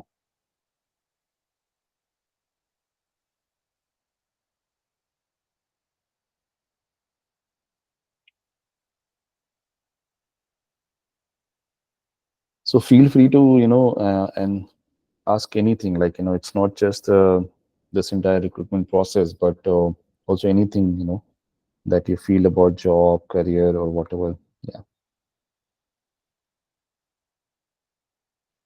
Hello. Yeah. So my name is Rekha Singh. तो hello. Yeah. Hi. Yeah. Tell me. हाँ sir, मैं यही वो पूछना चाह रही थी, like मेरा भी करियर ब्रेक हुआ है 11 Mm-hmm. इयर्स का। Mm-hmm. Like I got married and I have children and husband का ट्रांसफर जॉब था, तो मेरा Okay. इन सब के बीच में मेरा करियर ब्रेक हो गया। Mm-hmm. लाइक मैं अभी अप्लाई करने की कोशिश करती हूँ, लाइक तो फिर ऐसा लगता है कि शायद मेरा कॉन्फिडेंस लूज हो रहा है हम सेलेक्ट क्यों नहीं हो रहे हैं, मतलब क्या रीजन क्या है? क्योंकि हम घर में आज जैसे आपने बोला कि बच्चों को भी संभालना बहुत मुश्किल है, ये सब कहने की बातें होती है या हम्म मतलब ये मतलब कंसिडर करते हैं पॉइंट्स? क्योंकि मैं भी अपने दो बच्चों को संभालती हूँ, उनका टीचिंग वीचिंग से लेके अभी भी हम्म जैसे हस्बैंड से डिफेंस में थे तो जैसे उनका भी हम्म रिटायरमेंट होके लाइक अब उनका बैंक में जॉब है तो अभी भी वो हम्म लाइक हमारे साथ नहीं है। तो अभी भी ओके मेरी यही रिस्पॉन्सिबिलिटी है लाइक कि मुझे ही बच्चों को देखना है उसके बाद भी। राइट तो मैं राइट इन सब के बीच में मेरा पूरा मतलब एक वो साइकिल बहुत लंबा हो गया जॉब के बीच में। और राइट लेकिन फिर भी अपने बच्चों के थ्रू टच में रहती हूँ, लाइक एजुकेशन हम्म अपडेशन मतलब हर चीज में टच में रहती हूँ। लेकिन हम्म अभी मैं अपने आप को लाइक कहीं जा नहीं पा रही हूँ, मतलब लाइक हम्म लाइफ में ओके। आगे नहीं बढ़ पा रही हूँ। तो तो देखो मुझे वही सी मेरा मेरा पर्सपेक्टिव, सॉरी आप कुछ और ऐड करना चाह रहे हो? Can you add? नहीं नहीं सर, मैं यही पूछना चाह रही थी कि मतलब क्या हाँ। क्या करना चाहिए मुझे लाइक हम्म देखिए, मतलब मैं आपका बैकग्राउंड तो नहीं जानता हूँ बाकी चीज़ों के बारे में, जैसे आपने बताया कि ठीक है आपका, I don't know about your education background, what's your education background and also if you can give me a little glimpse of that also, अगर आप पहले आपने जॉब सर की है मेरा नहीं किया। हाँ हाँ। ये हम्म सर मेरा एमएससी बायोइन्फॉर्मेटिक्स हुआ है, मैंने इंदौर से किया है, स्कूल ओके। ऑफ बायोटेक्नोलॉजी से, डीएवीवी हम्म यूनिवर्सिटी से किया है मैंने। लेकिन हम्म उसके बाद फिर करियर ब्रेक हो गया, बस यही इशू है। ओके। जॉब एक्सपीरियंस भी इतना कुछ खास नहीं है लेकिन बहुत हम्म एक्सपीरियंस है हर चीज का। मैं ये कह सकती हूँ कि मैं अगर कुछ करना चाहूँ तो कर सकती हूँ अभी भी like बाहर निकल के। लेकिन वही है कि सामने वाला कैसे कंसिडर करेगा मुझे। करियर हम्म ब्रेक तो हुआ है लेकिन क्या पॉइंट्स लेके मुझे वो करेगा कि हाँ आप फिट हो उस रोल के लिए। मुझे वो थोड़ा इशू होता है। देखो, इसमें है ना दो तीन चीजें। एक तो आपको भी थोड़ा सा अपने हिसाब से जो भी आपके स्किल्स कह लो, क्वालिफिकेशंस हैं, अगर मैं स्किल्स क्वालिफिकेशन को एक टाइम के लिए थोड़ा सा अलग भी रख दूं, तो मैं कहूँगा कि आप अपनी पर्सनालिटी या जो आपका ओवरऑल जो है ना, जैसे आपकी चीज़ें इवॉल्व हुई हैं over let's say last 11-12 years of your marriage and all, right? तो वो यस सब यस। चीज़ें हैं, जैसे for example if you have been part of the defence setup, right? तो हम्म। डिफेंस में आप जब रहते हो, अपनी फैमिली को रेस करते हो, तो there are lot of challenges that you normally face, कि कहाँ पे आप यस डिसीजन मेकिंग कर रहे हो, है ना, आपके हस्बैंड मोस्ट ऑफ टाइम नहीं है, या different yes. Different scenarios create हो रही हैं where you know they have you know you have to follow certain protocols and so many other things, hmm. Right? तो hmm. that itself I think brings a lot of dimensions to your personality and work style, right, which maybe a normal person cannot bring. Okay. Now, having said that, you can always talk about some activities that, let's say, I think, I don't know which particular force your husband was into, but I'm just giving an example of, let's say, Air Force. May I think there's something called as AFWA, right? So Air Force Wives Association or something. Okay. So because I know this because my father-in-law is from Air Force. Okay. Hmm. So my mother-in-law used to be very active member over there. Okay. Right. तो वहाँ पे क्या होता है कि अफवाह में I think they have a store where all these हाउसवाइफ्स you know they make some products and all which is exclusively sold in these stores within the Air Force cantonment region and all, right? We do So have, you yes, we do have. हाँ, तो अब जैसे ये है, तो ये अपने आप में एक मैनेजमेंट स्किल है ना, कि आप एक पूरा एक स्टोर है वो मैनेज कर रहे हो, वहाँ पे प्रोडक्ट्स बना रहे हो, नई नई चीज़ें दे रहे हो, ठीक है? फिर प्लस बहुत सारी एक्टिविटीज़ होती है वहाँ पे, वेरी एंगेज पीपल, चिल्ड्रन से लेके हर एक चीज़ को। तो ऐसे बहुत सारे पर्सपेक्टिव ऐसी, what I feel is that when you read a job description, specially देखो मैंने कहा ना कि दो चीज़ें होती हैं जॉब में। एक होते हैं कुछ सॉफ्ट फैक्टर्स होते हैं और एक हार्ड फैक्टर्स होते हैं, ठीक है? अब हार्ड फैक्टर्स जैसे अगर मान लो कोई डेटा एनालिस्ट ढूंढ रहा है और उसको कोई डेटा साइंस वगैरह का सर्टिफिकेशन चाहिए, so you can not do much about that because you don't have that right no, right? But अगर Yes, sir. उस जॉब में अगर कोई सॉफ्ट फैक्टर्स हैं, फॉर एग्जांपल कम्युनिकेशन स्किल है, या कोई कहता है कि हाँ लीडरशिप स्किल चाहिए, ठीक है, या फिर if you have shown any kind of management skills, negotiation skills and all, right? तो आप वो स्किल्स हमेशा हाईलाइट कर सकते हो irrespective of what kind of career gap you had, or what kind of job you have done in the past, even if you're making a switch from one career to another. Okay. So वो soft skills वाले factor आ जाते हैं कई बार, and I am not saying कि it's 100% sound proof method, but at least the recruiter will see that, okay, you have the capacity to learn, you already have certain things, and I think maybe the skills जो थोड़े बहुत आपके नहीं है, तो you can probably learn it in, let's say, a couple of months and so on, be ready for the job. Okay. But वो मुझे देखना है कि आपका माइंडसेट या वो जो आपकी पर्सनैलिटी है वो उस लाइन में है कि नहीं है, क्या आप वो मार्केटिंग की रोल है तो आप हैंडल कर पाओगे कि नहीं, राइट? यस। तो थोड़ा थैंक यू। सा देखो, थोड़ी सी स्टोरी टेलिंग भी जरूरी होती है।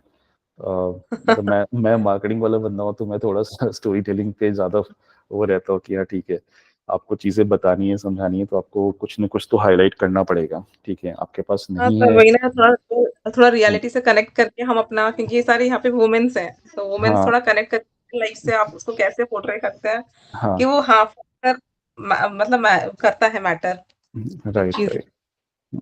तो अभी जैसे अब आप देखोगे कि जैसे कई सारे, मैं आपको अगेन डिफेंस के एग्जांपल पे ले जा रहा हूँ, because I know few people from there. So defence में जैसे काफी सारे लोग होते हैं जो शॉर्ट सर्विस कमीशन से निकल के, even talking about main and women both, right, they come into the civilian life and they look for job, like you mention कि आपके हस्बैंड बैंकिंग में चले गए। ओके, तो हाँ, यस सर। कई सारे लोग हैं जो आईटी में एडमिनिस्ट्रेटिव जॉब्स में भी जाते हैं, मतलब एचआर पोजीशन में भी जाते हैं, because they are suppose to be one who are very disciplined and who can handle the administration very well, right?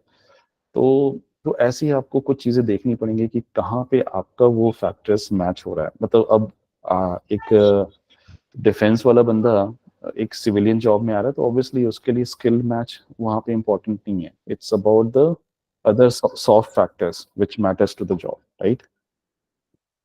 So men's का उनका तो क्या है कि जैसे जेंट्स उनका होता है कोटा, तो उनका तो होना ही है कहीं ना कहीं। वो हम्म, कंटिन्यूटी प्रोफेशन में रहते हैं, तो उनका वो फ्लो में रहता है कि हाँ मुझे ये राइट, चाहिए, मुझे ये चाहिए, मुझे ये चाहिए।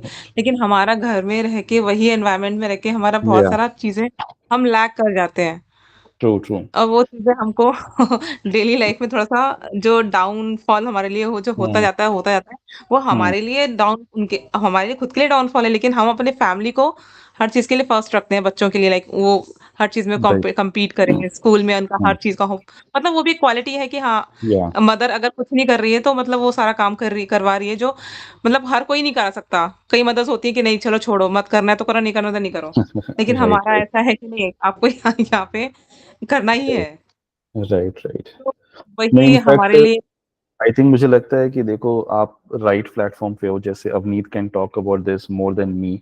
जॉब्स फॉर हर हर की जो है, आप ही के लिए इन्होंने प्लेटफॉर्म डिजाइन ये किया है पूरा, राइट? सो आई हाँ think ji.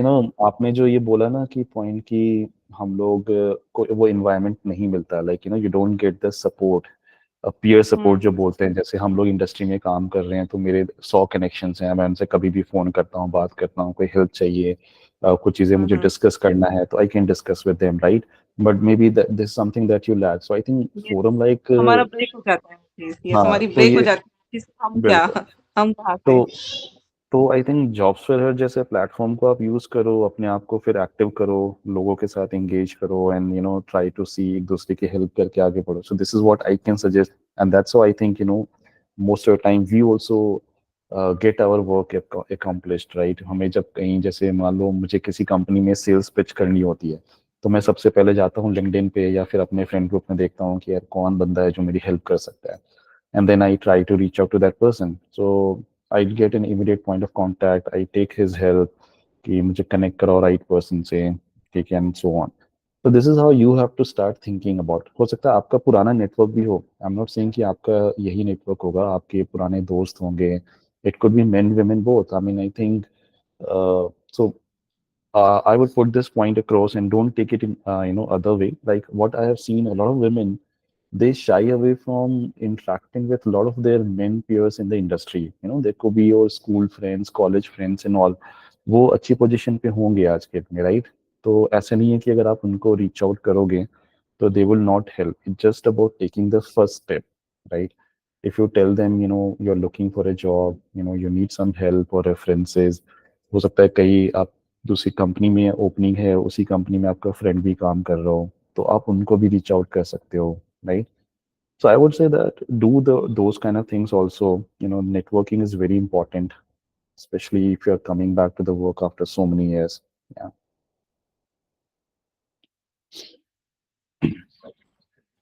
Yes, so thank you so. Can I ask a question? Yeah, sure, please. Yeah, hi, this is Isha. I Yeah. have a question regarding this nowadays, which is going on women returnee program in Hmm. the company. I Right. want to understand the company point of view. What are the pointers they are looking into it? At the one time, they are saying that Kiwi, this is a women returnee program, but they are looking for a particular technology or specifications like Hmm. particular things. And on Hmm. the other hand, they are saying they will provide the 6 week or 12 weeks training. If they are Hmm. providing, so why are not like if the person is looking open to learn the new things? So why the requirement is particular things only? See, this is again very subjective, but I'll just, give you some of my perspective if I have to think. See, as a company, I have a choice, right? If I have to hire, let's say, two people, and two people are sitting in front of me, and one person is more ready and capable in terms of certifications, in terms of qualification skills, I will probably give that person more weightage, right? So this is something which is fair in any of the scenario, irrespective of their whether they are men, women, or anyone for that matter. Now, the second perspective is even if it's a returning program, okay, now company wants to make sure that you are preparing yourself for it, right? See, I'll tell you very honestly, like what happens when you have been in an environment such as home for very long time, let's say 10, 15 years, so your mindset, your lot of things, in fact, I would say approach to the work and everything changes a lot. And it takes time for you to get accustomed to the professional environment. It can take few weeks or months also. Okay. Now, for an HR recruiter, this is also a challenge because it's not just about skill, but it's also about, how you're going to adjust in that kind of environment over the next few weeks. Okay. So if they see more positives out of it, like let's say maybe from a soft skill perspective, you are ready and they are ready to provide you some additional training. So it's okay for them. But if they find that, okay, maybe you have not even upgraded yourself on certain regards, and see, training has two aspects, right? One is like you just take up an online course or maybe go for an institute nearby and you take up a certification program. Okay. Now, another aspect of the training is that, you actually you start applying them like when you go to these companies, so they will make you work on certain dummy projects or maybe some assignments and all that, so that you are actually ready for the projects. Okay. So this can again differ from one company to another, but normally the company would look for that, because nowadays taking up some online courses, especially in an age where you have lots of free content on YouTube or even some other platforms like Coursera and all, right? And also there are paid programs. So it also boils down to how willing you are to take your career forward and how much pain, how much effort you can put in order to bring back your career on the track. Because 10 years, 15 years back, things were very different in the market. And now things have changed, the skills, technology, everything has changed. So would you be able to make that transition within 3 to 4 weeks or whatever timeline they have given? So most likely the answer would be no, because it's not very easy unless until you have been trying few things at home. So you also have to think from a company's perspective. Okay. Ultimately, they're going to put you into the projects or work, real work, right? And they will start expecting something out of you.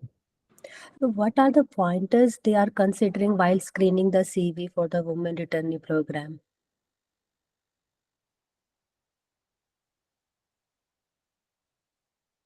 Any other question? Hello. Yeah. Yeah, my question is ki what are the pointers the company are considering while screening the CV for the women returnee program who is having on break? Mm, I'm not sure about all the criteria, but I think Avneet, would you be able to take this?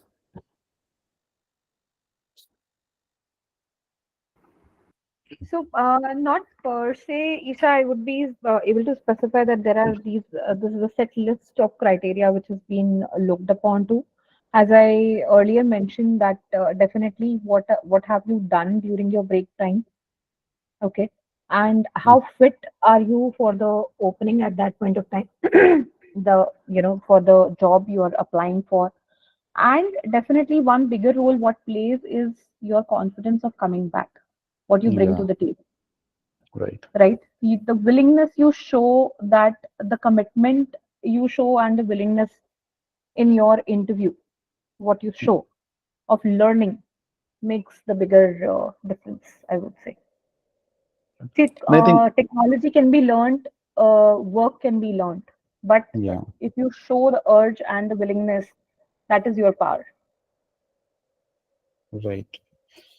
I think, yeah, you are right, Avneet. So, in fact, even if I go for such kind of hiring, I also see that as the first thing. If someone doesn't know the skills, and I know that maybe I can train her or him in a month or two, so I would be more than happy to hire that person. Okay. But if the attitude or the willingness to learn is missing, so maybe even if that person is skilled, I would think 10 times before hiring him or her. Okay. Absolutely correct, Vivek. So that's how it works. And believe me, when we are talking about attorney women here, first and foremost thing is that you have to decide within that, are you ready to come back? Are Yeah. you ready to leave all the excuses? I would say nothing is as big as the mindset we have in our own head. How we stop our own Yeah. selves. Nothing is bigger than that. So once if you are clear with that thought process and you know that you are ready to come back, believe me, nothing can stop you. Okay, it's Yeah. just a matter of time and you will land up somewhere for sure. And I think you're right. It's the first step is convincing yourself, whether you are ready for this thing or not, or whether you are confident enough to face this. Okay. Because, you have been I won't say this, that was a comfort zone or something, but yeah, it's like a kind of cut off from the professional environment, right? Which you have been for years. So now coming back to the environment, facing the challenges, coming out of the zone that you have been, all those kind of things is something that requires a very heavy convincing on your part. Okay. So once you are Vivek, in that case, women, on the platter for women, it is everything is a new challenge.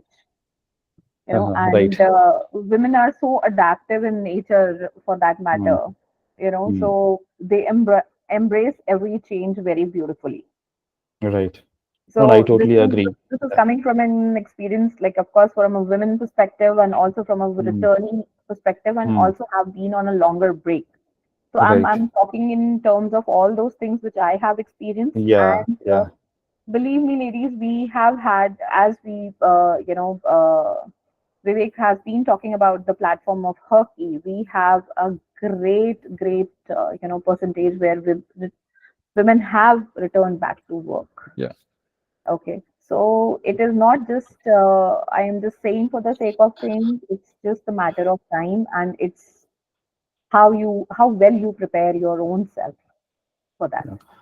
And in fact, I can personally vouch for this because this is how my relationship with job fair had began actually. So I started recruiting a lot of women from their platform, and that's why I came to know about the platform. So I can personally vouch for that, and I've taken a lot of women either for my clients or for my own, who have been on the career break. So I think, even I look for the same qualities that Avneet has been asking about, right? So it's nothing to do with, so basically you have to come out of your fear, just face the things, as they come to you. Okay. And as Avneet rightly put it, like you are more ready to embrace the changes than we are, in fact. Yeah. So that's a key thing. So yeah, I mean, why should you be scared at, for that matter? Okay. Thanks, Avneet. There is Thanks, Vivek. Thank you, Isha. There is a question from Bharti Mm-hmm. Vivek, that from company's perspective, what is the advantage that it gets by promoting returnees program? Is it Mm-hmm. considered as a CSR activity or any tax saving advantage? It is absolutely not how you are looking at it, Bharti.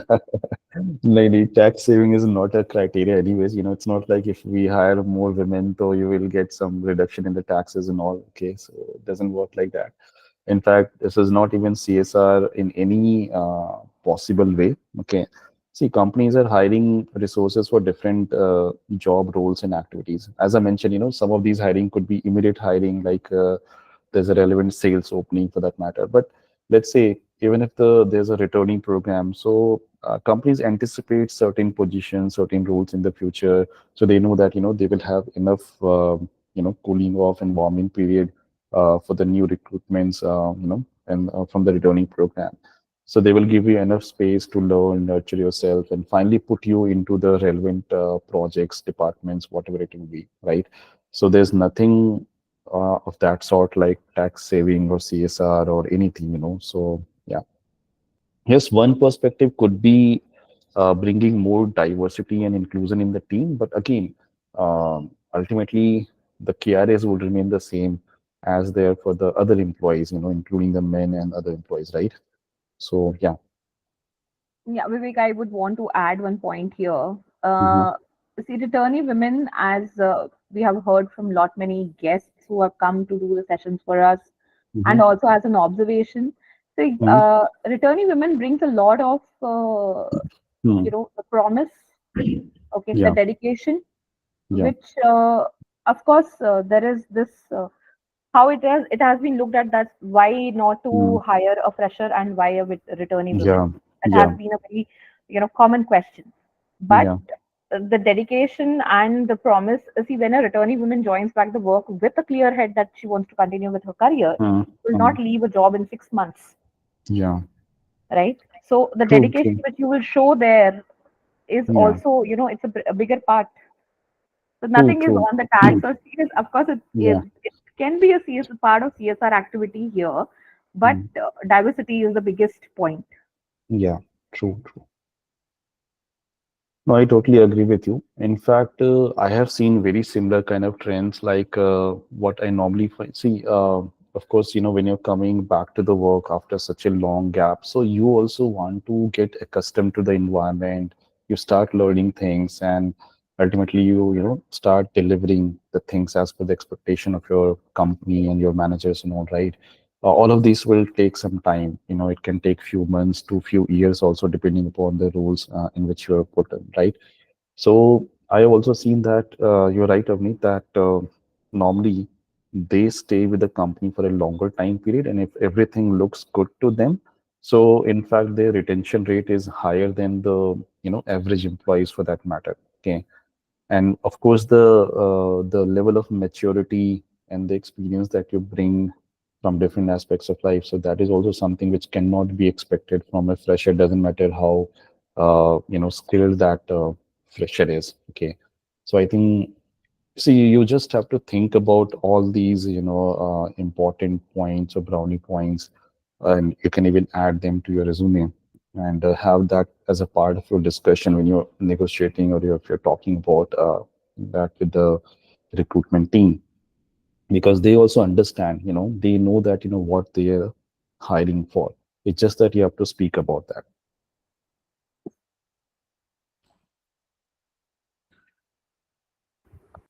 Okay, Vivek, I think I have to put a hard stop here, and Yeah, yeah, yeah, we sure, have sure. Yeah, moved almost half an hour ahead the time. yeah, yeah. So And Avneet, what I'll don't also worry, do. ladies, we have Vivek for one more. Yeah. No, I was just saying that I'll probably forward. I think you have the assignments, right? I had given that assignment, so if you want, you can forward them in the uh, email or forum, wherever you want to share it, right?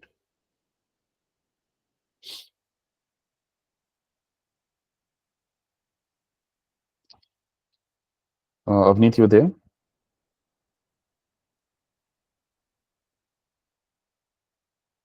Are you able to hear me? Can you confirm, everyone? Hi, Vivek, can you hear me? Yeah, no, we can hear you. Yeah, Yeah, I think my network went bad. no Okay. worries. Yeah, So, yeah, what I was saying was we will be having Vivek again on 8th of August. Till then, let's yeah. just go through, mull over the thoughts which have been shared. I'm sure most of you have taken notes and come up with more questions on 8th, and Vivek, I'm sure, will be happy to answer. Yeah, sure. Yeah. Thanks, everyone. And yeah, goodbye Okay, from so me, and I'll we'll see you take on your leave day for after today, tomorrow. Vivek. Yeah, Thank you yeah, very much for yeah. joining in. Thanks. And SJB Thanks, everyone. Colors of Life, I would want to know your name, please. Though it sounds beautiful, but if you can please unmute yourself and share your name. Avneet, can we have the slide set please shared, if possible? My dear, these are all live sessions, and if you wish, you can take the notes. The slides will not be Okay. shared like that. Okay, thank you. You can take the screenshot, you can take the notes, right? Sure, thanks. Yeah. All right. Okay, Thank ladies, you. thank you very Yeah, much. thank you. Thank you, everyone. Bye. Thank you, Vivek. Have a lovely evening ahead, and Yeah, all of you you're too welcome. have a lovely Bye. evening ahead. Yeah. We'll see you again on 8th. Thank you so much. Yeah. Thank you.